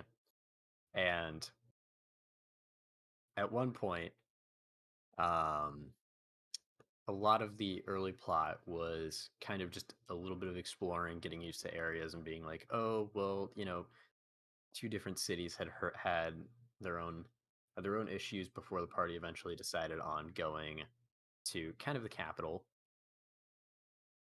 But when they arrived at the second town, the player messaged me. It was like, "I feel like the plot's just the same. Like we've gone to two places, we've helped out two different people. Like when are things gonna like change?" And I told him, I was like, "Well, you're just gonna, you're gonna have to wait. I've got, story plan for when you guys reach the capital. Um, I'm kind of just making sure that you guys have enough levels, um, and are ready for that kind of stuff." And eventually, they, and as a part of that message, they were even like, "I feel like the campaign is too silly." It's like, well, you know, I I was still I was still fairly young. I want to say I was like 16 when I was running this, and you can't. I tried not to make the setting like grimdark. I very much go for like high fantasy. Um, like I have guns in the world. Flying airships and all that stuff. But at one point when they got done with the quest, one of the items, and I very specifically remember this, was that one of the items that was available was a crown that was basically the size of a bracelet that an individual could wear to summon ducks. And while they didn't pick out this, part of the description of it was that they could use them as a distraction, they could use them as performance. A food source. Yeah, it was a lot of, you know, initially it looks goofy, but it was more so something that I believe at the time we had a few characters that I was like, okay, this could kind of be, fun to give them as like, summoning ducks out of nowhere. Um, and at the end of that session, the character John messaged me and was like, "All right, that's it. I've had enough. The whole duck magic bracelet, that's just too far." And was saying like, "Nobody's been interacting with my character. We haven't done any of the main quest. All we've done is, we've fought a few monsters, we fought a dragon, and that's it." And I was like, "You've," and was complaining about a few different things, and it's hard for me at the time, but I'm very glad that I had that interaction because it was something that I thankfully have not had a player like them ever again. Thank goodness. Yeah, didn't he get replaced by a was draconic sorcerer who showed up for 2 sessions and then Yeah. didn't for like another 3, and you killed him by a what it was allergic reaction to wiping his ass with a leaf or something off screen. my Yeah. God. It was Yeah, a petty death, but it felt good for the rest of us. Yeah. Yeah. They ended up just leaving a note and leaving the party, and then a new character showed up. Showed up for like 2 sessions. I had done a they had seemed to like be really interested in the world and all that stuff, and I really appreciated it. So I built up like a few new systems just as like a baseline for it. And then he just goes MIA. And I would see him on Discord, I'd shoot him messages, and then I would get nothing. And then eventually I said, "Hey, are you still going to be showing up for sessions?" And he said, "No, probably not." And it was at the point where I was like, "Okay, you've wasted enough of my time." That at one point the party went to go off and do some exploring. He said, and the character said, "Oh, I'm just going to stick around here." And when they come back and found him, I basically said that he tried to go to the bathroom in the woods, and I can't even remember what it was, but like super poison ivy uh, got him when he used it to wipe, because I was fed up. Fed up with his shit. Just done Yeah. with this shit. Yeah. Honestly, I would have tried to lean into the bracelet of ducks thing, because that sounds like fun. It does. Yeah. It was. The other items were just so much more useful, like a deck of illusions, and we only But, had like, so much money. if the bracelet just summons infinite ducks, like, you can use that for so much stuff. You can just use them for dinner one night. You can summon them to like Yeah, I think that was an option too. make them into dinner. Oh, we Yeah. made a joke. It's like, because it's a guaranteed summon of a duck. It's like, if we ever need rations, just use it. Yeah, just duck confit or something like that, or like roasted duck, something. You have an infinite food source. I think the timing was just bad, because I think that was after we killed those ant-like things in the cave, right? Yes, I think they were Rufix. I believe they're in Volos. Yeah, I think we were just too focused on like combat stuff because of what just happened in the story, and we are like, the RP item, we can set that aside. Yeah. Or like you could sell it to a restaurant and they could make a killing off of it. Yeah. You could ask for like a really good price. Or if you have like a swarm keeper ranger, you can give it to them and they always have like a swarm of ducks. Yeah, I Oh, know. the geese would be even scarier though. A swarm keeper ranger of geese would be terrifying. I know if I ever play another joke character, it would be a Swarmkeeper Ranger who's not heard of any aberrations before, but knows how terrifying they are, so he calls himself the Bee Holder. Oh my god, Boy. I love that. I would plan to make intelligence their dub stat.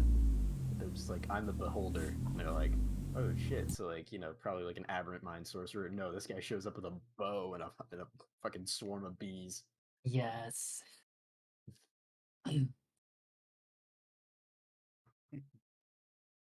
But yeah, I know now the current campaign I'm running, I've got there's a few different goofy magic items in there. I know one character has like a plushie that when they hug it once per short rest, they'll regain hit points. A ring, it's called a Ring of the Mimic, but it basically just allows somebody to turn into like a barrel Nice. or something I think it says of their size or smaller, but they have like super short range. So we've really just used it for, oh, we have one of the characters who's just a giant tree druid. So he'll cast like Pass Without a Trace, turn into like a coin, stuff them in somebody's pocket, and they'll be able to sneak in. And I think at one point they actually used that ring when they broke into a drug kingpin's factory, because they realized if we try to say that we're here to make a deal with a giant talking tree, it might not go too well, which was good because they ended up throwing the ring.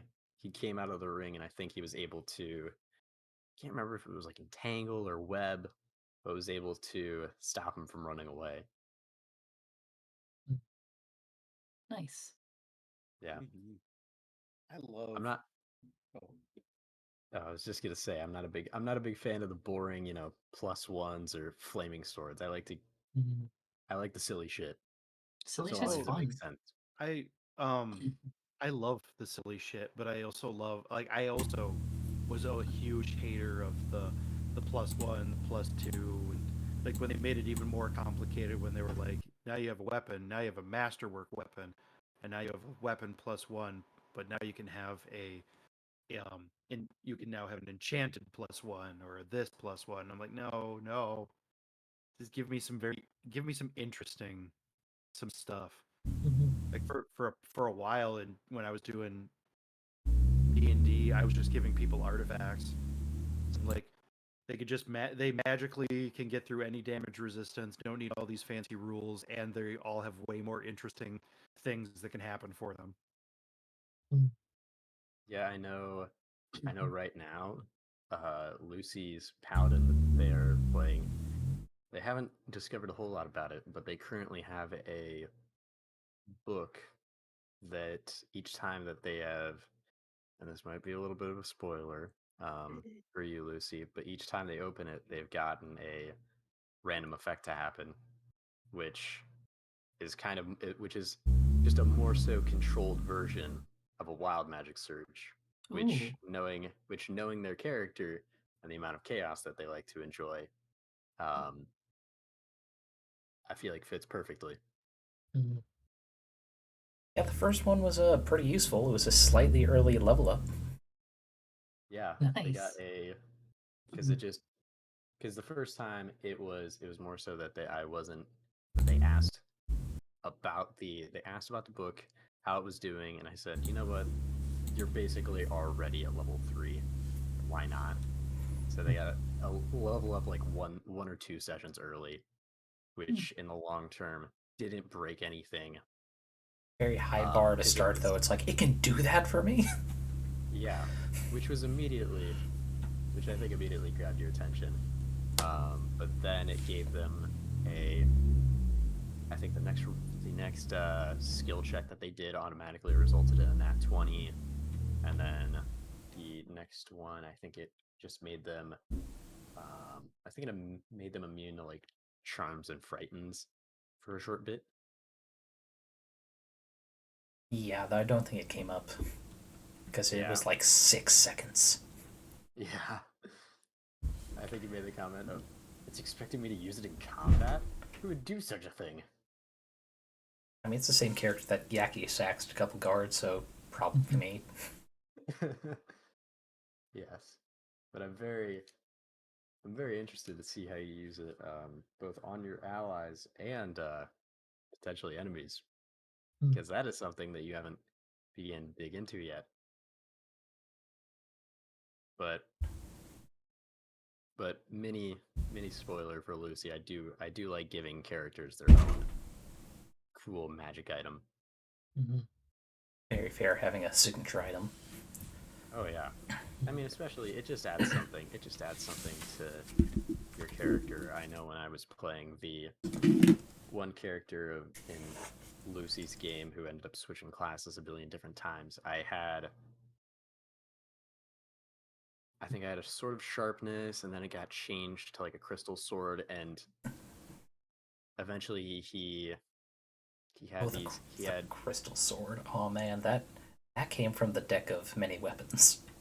Yeah. It had your soul trapped inside it. Yeah, which was really cool because he had that soul sword, and then he had a key, and I ended up getting a piece commissioned specifically because I just liked the aesthetic that it gave him.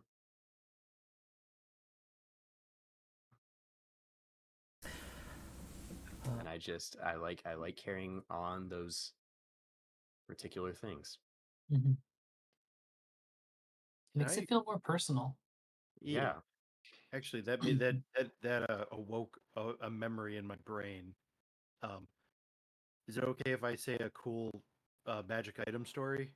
Yeah, It'll be go brief. for it. Um, so I was a guest character in this campaign that a friend was doing. Um, I was visiting from college, so there was no chance I'd ever be in the game, um, and everything. So I got to be a guest character, and it was a really fun game. The players were all really great. They were all really fun. Two of them started off as joke characters who became super serious by the time I got to the game, and they all told me about like their adventures and how they got to this point and everything like that. And I was like, "Aw, it's the meme. Joke characters turned into the super serious characters with really traumatic backstories." So one of the players got an enchanted sword, and in the session before I joined for guest, and the player had put two and two together, but the character hadn't. That the sword was talking to him in his dreams, and the sword was very evil and wanted him to do evil things. And but this guy was, but the character was dumb, and he wanted to sleep with the drow in the party. Like he was super into his character was super into the drow, and the drow girl was super into the other character, but she was a drow girl, and he was a human. It's just like she still got a whole bunch of societal things going on in her brain and blah blah. It's cute. It's a cute little. The players had crafted this like tragic love story type thing, and it was amazing.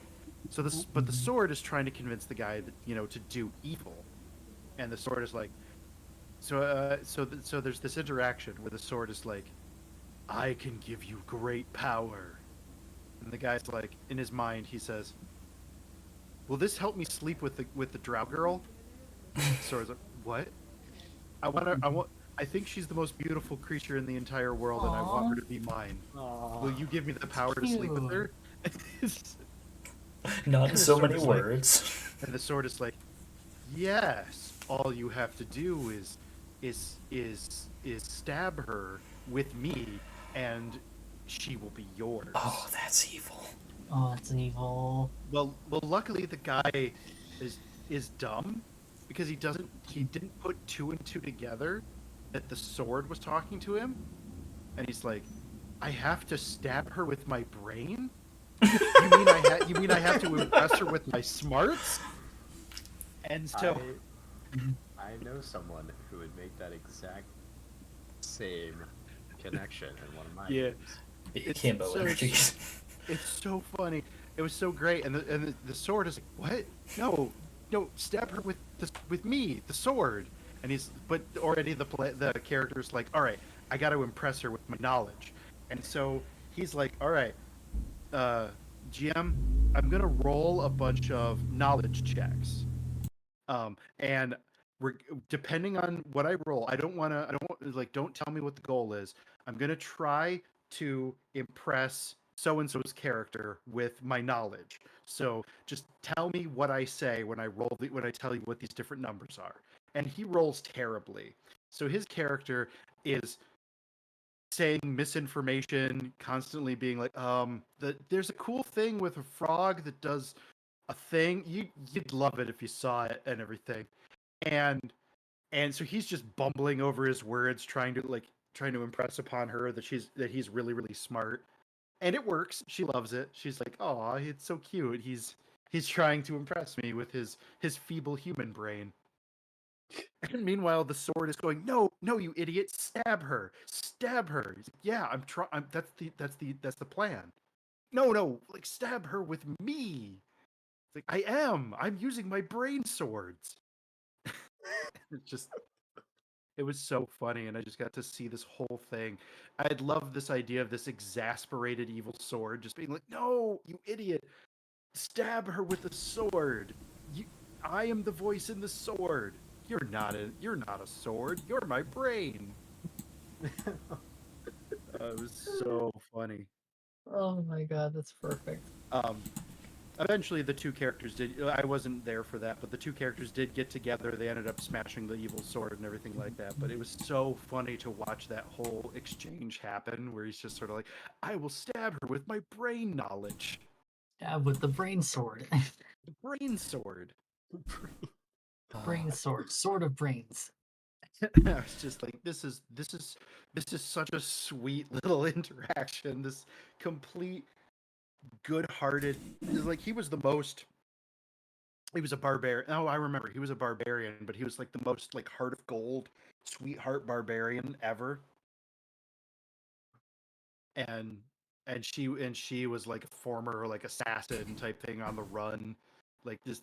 And I'm like, oh, I love this. I love this idea of this love story. It's just sort of like the drow, cold-hearted drow assassin falling for the just himbo barbarian. The glorious himbo. Mm-hmm. Love to see. They will have silly babies together. It just brings to mind that one line that is the most important line in all of Who Framed Roger Rabbit. Seriously, what do you see in that guy? He makes me laugh. Yeah. That's all it Exactly. is. And it's perfect. Mm-hmm. You don't need brains if you're happy together. Mm-hmm. Yes. Exactly. Anyway, that was my fun magic item story. Mm-hmm. It's very good. So to start winding down, I have one last story. And it is the first session for the current campaign. Like Buske talked about earlier, there was a one-shot that kind of preluded into that, but is like a year apart. I don't consider them quite the same setting.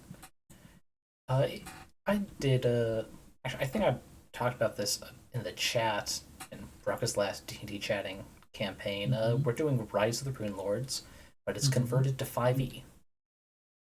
And I did that because the first time I used Roll20, I had a choice of one of two of the D20 based games, Pathfinder, D&D.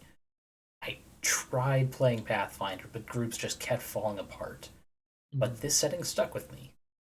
So now, after I did campaign with Buske and the rest of the group, I thought, okay, I'm confident enough with this system to play a converted version. And then I looked online, it's like, oh, someone's already converted it. Cool. Awesome. But I do have one thing to just put here in the stream. I'll go ahead and, that is covering up the chat. So, Wow. and I will share it in the Discord as well, so it's easier for you guys dear. to see. Yeah. Games. As part of the conversion, Rise of the Rune Lord does start as a carnival event with the cliche of, everything's nice and fine dandy until tragedy strikes. But the original module, not even the anniversary version, has any mini games for the players to play. And this is what really made it for the session. Because, these guys have already played together in an entire campaign, but this setting, none of them knew each other. None of them were connected. It's just, they're all in the town at the same time for this event, for various reasons. And oh boy, did they have fun with these games. We did. And I changed up some of the prizes on here, because, let's see, from the notes I have, both Buske here as his Amnesiac Warforged and the Dragonborn both won. Actually, it's on this page, is it? It's on this second page here. The Ogre Stomp, which is just the ring the bell game, bring down a hammer.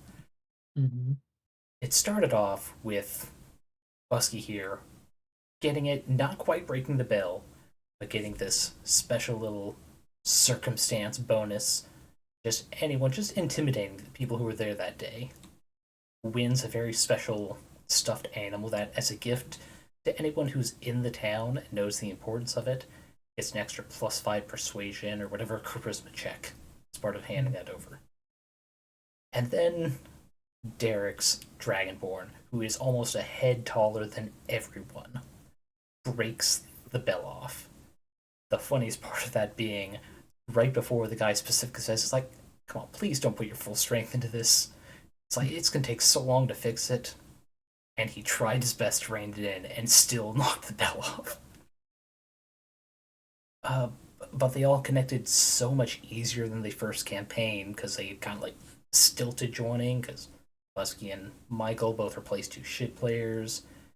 Uh, the Warlock, who is a lesbian in a committed relationship, did I think it's the Pixie's Kiss game, which is just doing belly shots out of the prostitutes of the local brothel. Bringing business and potentially customers later that night. But she had once the first drink, knocked unconscious. And as far as the little descriptor here, what makes the drink so special is they start off with this little ingredient dust starting watered down, but it just makes it easier for people to just pass out. Which I believe in the flavor text, another page of this document, it's, for rowdy customers who don't quite know it's time to leave for the night. Stuff like that.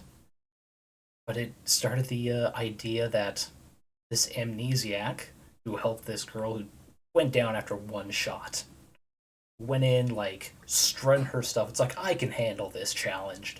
Pass out. It started what eventually became he's an amnesiac. What if that's the missing father who was kidnapped like a dozen years ago? Because they just meshed so well together. But yeah, I figured I'd end off the story segment with this because it's honestly a really good minigame thing. It can be adapted to a lot of different settings because, I mean, it gives, sorry, not players, it gives the characters a chance to show off and connect even if they don't know shit about each other. Yeah, I know. Mm-hmm. I had similarly done a carnival in the current game that I'm running, and I used this as like a base. And well, it's not. I think it was more broad than it was deep. But I think some of the games that I made were like, smelling various different stinky items. Like one of the like an old boot. One of them was like fish. One of them was like a literal pile of shit. And I think one of them was like wrestling like goblins and that kind of stuff. But if it wasn't for this, like I wouldn't have even thought of that. Yeah, it was really fun. Like this under and overs games actually can fit anywhere. Like that same warlock who went down after one shot that was extremely watered down, then played this gambling game with an archfey and got several bottles of, I think it was some very fancy like flavored wine, but it acted like a greater healing potion. They quickly went through it with the plot things that happened after, but they earned it as well as the respect of said archfey. Yeah. It's just something about unders and overs, very simple gambling game. You can even just roll the dice too on screen. Nice. In the long run, it's worth it.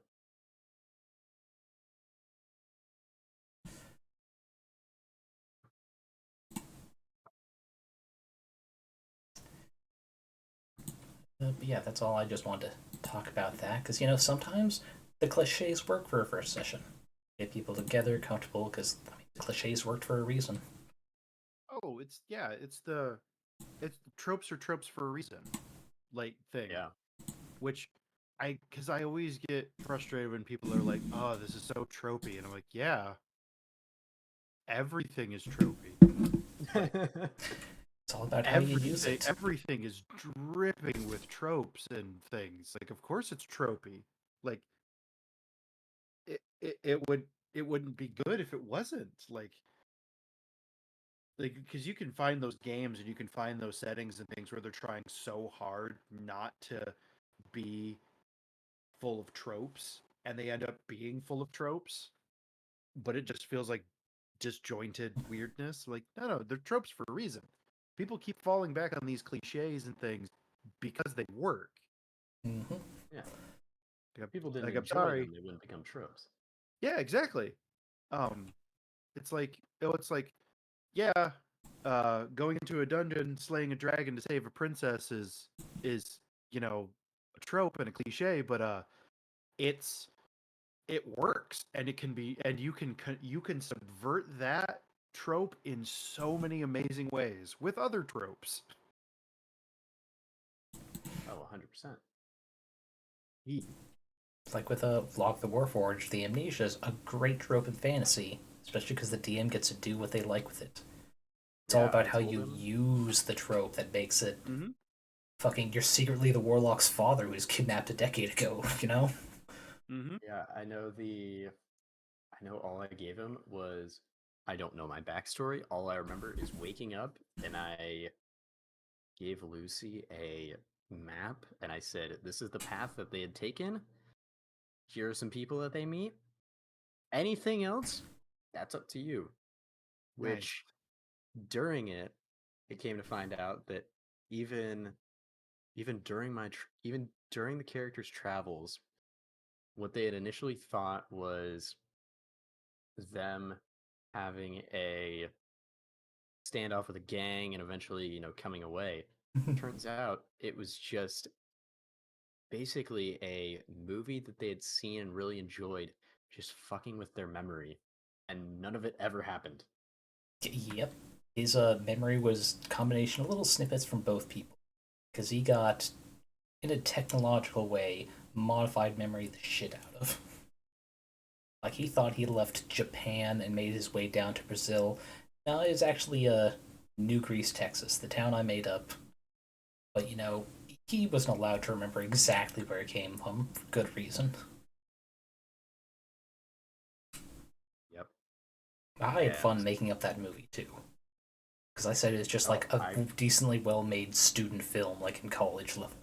Yeah, I've been fully enjoying this character, and as of right now, the dad is now back in control, and I have him catching up with his wife, and so I have a himbo of my own who's stepping in. But I think I said a few weeks back, I was like, man, I just miss my old amnesiac. Oh, don't worry. He's coming back in a way you're not expecting. Oh boy. Spoilers. They're actually pretty good with in-character, out-of-character knowledge. Like, I don't give them any big things, but if I give a hint that a certain thing is coming, they'll go, oh boy, can't wait to see how you implement it. Oh yeah, that's me to a T. But I love playing this guy as just being very quiet. He's pretty angry about his situation, but he tries his best to, keep it calm and collected. And every time that I've met a new character, I always try to refer to them with a Mr. or Mrs. And I remember in the very first session, the warlock even told him, like, nope, don't you ever fucking call me that again. I'm going to punch you in the face. And he said, okay, Mrs. And then he immediately stopped himself. And they're like, all right, we're letting you off because you caught yourself. He's like, yes, I'm sorry. Good beans all around. I love that character.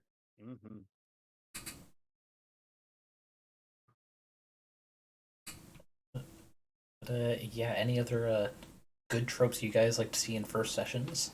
The tavern meeting's a really big one. You mostly misused. I don't want to. Brakka, do you have any? Because I have one. I think she's still stepped away for a bit. Okay, she's still stepped away. Okay. Sorry about that. My roommate's dog was very barky. I'm pretty sure it caught on my mic, so I was just worried. Sorry. No worries. I had car issues with the same recently. Yeah. But yeah, go ahead, Grinds. I'll do mine after. Big unexpected fight scene is one of my favorite session 1 tropes. And I don't mean like bar fight or something like that. I mean like the heroes are all meeting in the tavern for the first time or something like that, or maybe they're established or blah blah blah. Start with the tavern trope, and then all of a sudden, bandits, raiders, goblins, giant lizards from the sky. Something happens, and the town is in panic, and now the heroes have to fight their way out or figure out what's going on. Like, that's always one of my favorite I don't always use it, but it's one of my favorite start to a campaign session 1 type situations.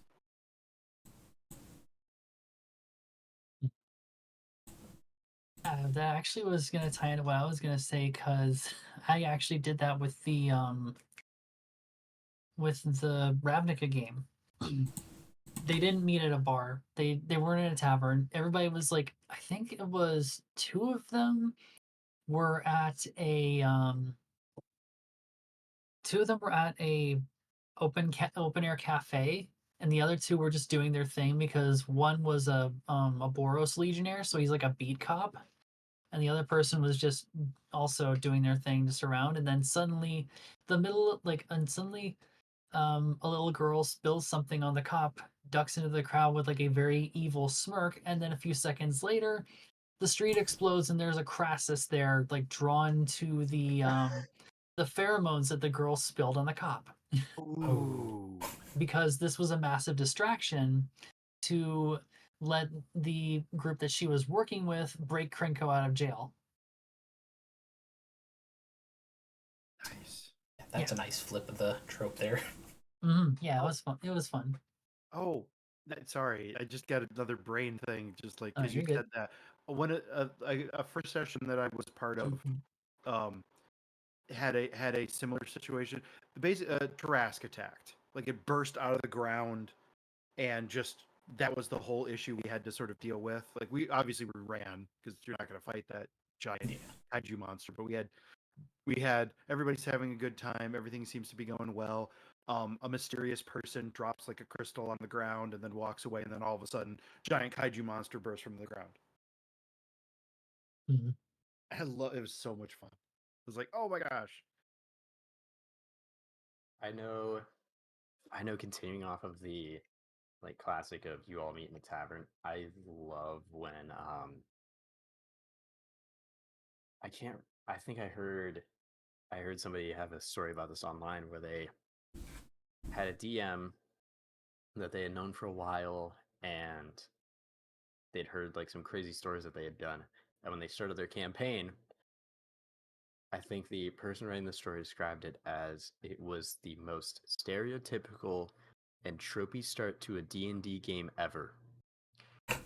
And then one of the characters rolled high enough on, I can't remember if it was perception or investigation check, that they realized they weren't in a tavern.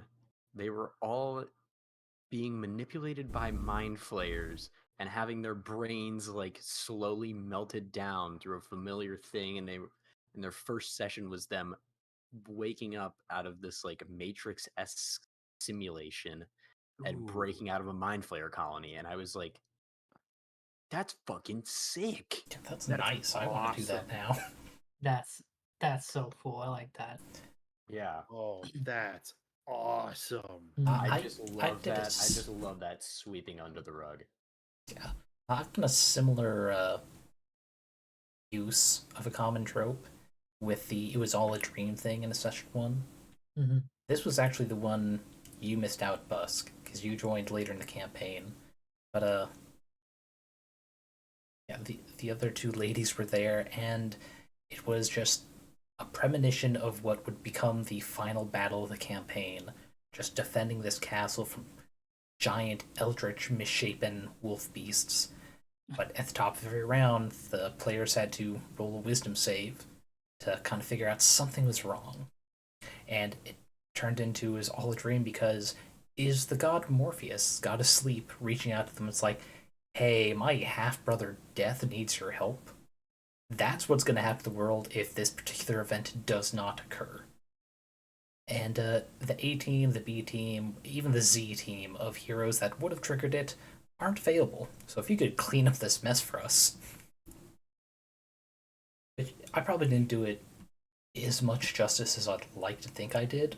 I think it was better than typical "it was all a dream" trope, which is just everything you dreamed was false. Interesting. Oh, another trope I like, but it only works with it works obviously with consent. Like make sure all the players are okay with this, but the everybody gets drunk and everybody like ends up in different people's beds. Yeah. Be, and you have to always make sure that everybody's okay with that. Mhm.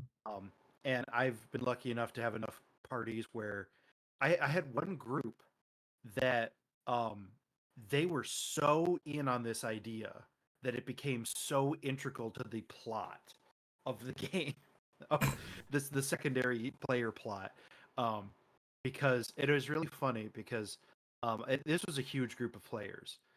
Um, Four of them ended up in bed together and ended up starting like a polycule. That was really funny. And then two other characters got together, and the one of the characters was a lesbian, and the person she slept with was definitely not a girl, and so she had to confront this like, oh, am like, what do I have to do with this? And it became this thing where they sort of had to discover things. Long story short, and I know Brakka will love this. Guy turns out to be a girl. Nice. Yes.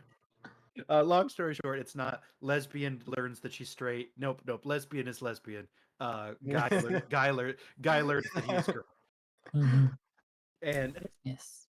it was such an interesting story because like um all the players wanted to be involved in it, and the girl who was playing the lesbian, she was like, well, I think it would be interesting, like given this sort of circumstance, like to see who I end up with, kind of thing. So I'm like, all right, if everybody's okay with this and this is kind of what goes, you all get super drunk, let's roll some dice. And then four of the players are like, we're a polycule now, we all like banging each other. And then lesbian's like, oh no, I have things to think about. Guys like, I have things to think about. Guy is now girl. um ended up sacrificing themselves and becoming and reincarnating into a girl body. um Oh yeah. yeah, Classic. it was super cool. It was super cool. And like I said, you should only ever do that with players that consent to that sort of thing. And Mhm. like and make sure your players consent to what can happen. Because Yeah. if you consent to Yep. everybody gets really drunk and sleeps around, and you end up in that situation, you have to sort of be like, okay, yep, you said that this was okay. This is what happened. We let fate, we let the dice decide these sort of things. Um, Mhm. you know, maybe it was a one-time weakness thing. Maybe it was just a like, you and the other character were really connecting on a level and it ended up being this, but that's never going to be a thing that's going to happen or whatever. Mhm. Make Yeah. sure it's good. Make sure it's all good.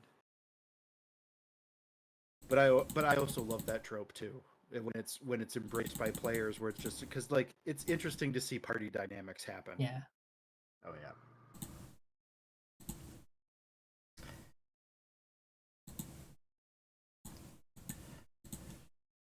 Let's see. Then I think, Buske, didn't you do what was it, prison one shot?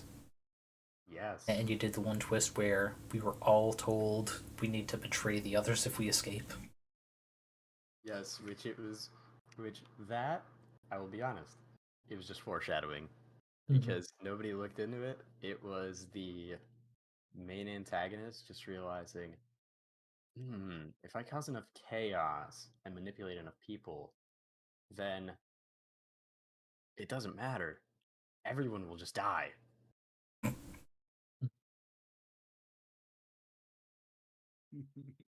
But I very much did enjoy that one shot. Mhm. Yeah, I want to use that barbarian rogue again. He was fun. Mhm. He was a It's ruthless great. killer, but he had morals. Yeah, I Mhm. know. Gosh, I don't know if I'd ever use this for either a one shot at the start of a campaign, but this is something not necessarily on the level of, like you'll end up sleeping together, but I feel like you probably need players' consent for this. Is Mhm. you have everybody create two characters, and one reason or another, call it goblins, call it, Githyanki, whatever, the two characters that you end up making, I would say keep this. I would say keep it. I would say keep it to where you let the players know one of these characters you will end up. One of these characters will probably not make it, and you Mhm. have them fight in a gladiator ring against each other, Ooh. which it could be a little bit metagamey of, oh, well, I like this character more. But I feel like initially having the character start off with, and you can have like a Deus Ex Machina come in afterwards, but having those characters initially all be bonded over, man, we had to kill people to survive. Like they Mhm. were, they were probably good people. Yeah. Yeah, having just that happen, I feel Mhm. like it could be a very interesting way of just starting off a campaign. Yeah. Yeah, let fate decide. Mhm. Yeah. By fate, I mean all the clickety clack math rocks. Yes. Exactly.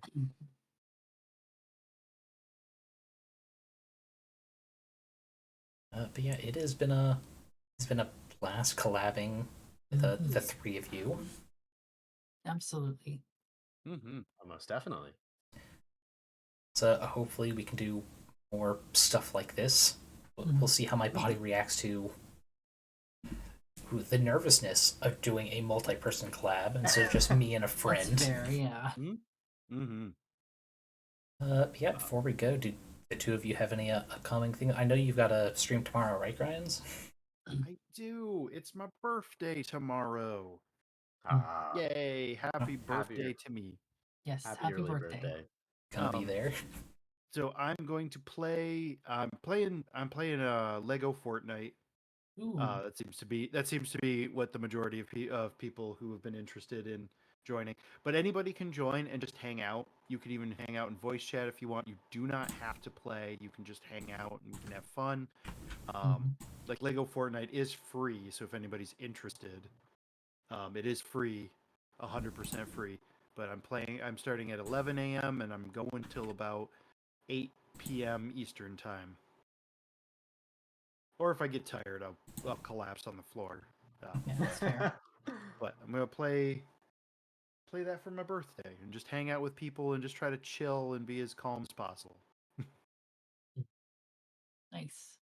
Fair. Um, I've very enjoyable game. mhm. Mm-hmm. And any events coming up for you, Brakka? At the moment, I'm considering doing stream tomorrow, but we'll see how I feel because I do need to study for my next round of practice exams at work. If I do stream, I might actually just start playing what Ari gifted me today and play Shadow Tactics. Mm-hmm. Yeah, it looks fun. But as far as like forthcoming things go, I know that Grinds and I both have a couple of different tabletops that we're going to be part of in the future. Oh yes. Mhm. Yeah, I'm looking forward to what was the one with Athena? What system is she running again? Scion, Scion, second that was it. edition. Yeah, Yeah, we that actually looks learned more fun. about it a couple days ago. It's going to be very like boarding school Hogwarts, but without the turfness. Mm-hmm. Perfect formula. Yeah, and then soon every other Sunday is going to be a stream of Demon the Descent over on Lola Top Cocktails channel, where we play a bunch of just techno abomination creatures disguised as humans trying to fight against a bigger techno elder god. Yeah, it's been a while since you guys did that stream of just building up the people you know and the places you've been. Yeah. Yeah, it's gonna be fun to get that off the ground. We were talking about getting art for it, so it's gonna be cool. It's gonna be a lot of fun. Mm-hmm. And And I'm then, also, I'm also, I'm also gonna be doing the TSL game yeah, once we figure out a time zone that works for people. it's looking like it'll be like 6 or 8 in the evening. More than likely 6. 8 seems to be Too too late. late. Yeah, 6 works for me, so that'll be good. we just have one person who I need to hear back from because they were Mhm. saying that 5 p.m. was 2 a.m. for them. So I Oof. don't know if 6 p.m. will work for them. And I hope it does. Yeah. 'Cause- Anyway.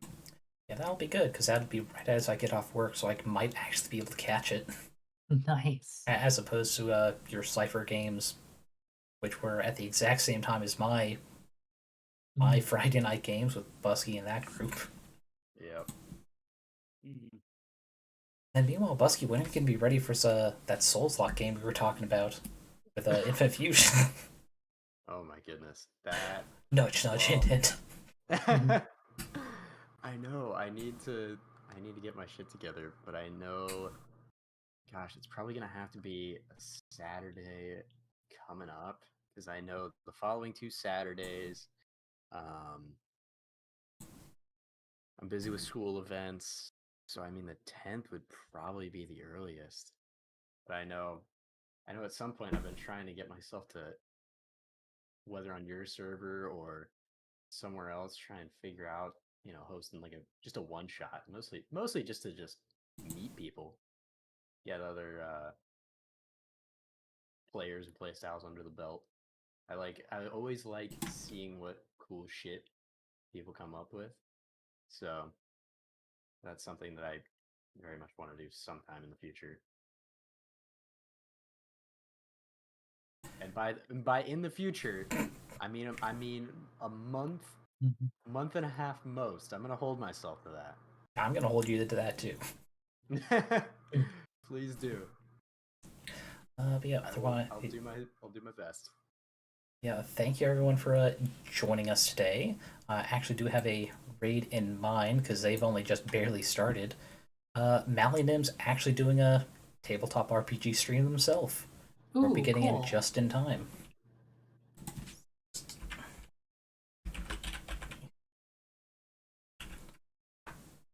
Heck yeah. Perfect, got the raid actually typed correctly. But yeah, thank you everyone for joining. As usual, I hope everyone's staying hydrated, staying on top of food, because if you're in the part of the world where it's winter, cold will just screw you over horribly if you don't. And if you're like me, make sure that you're applying a proper amount of chapstick.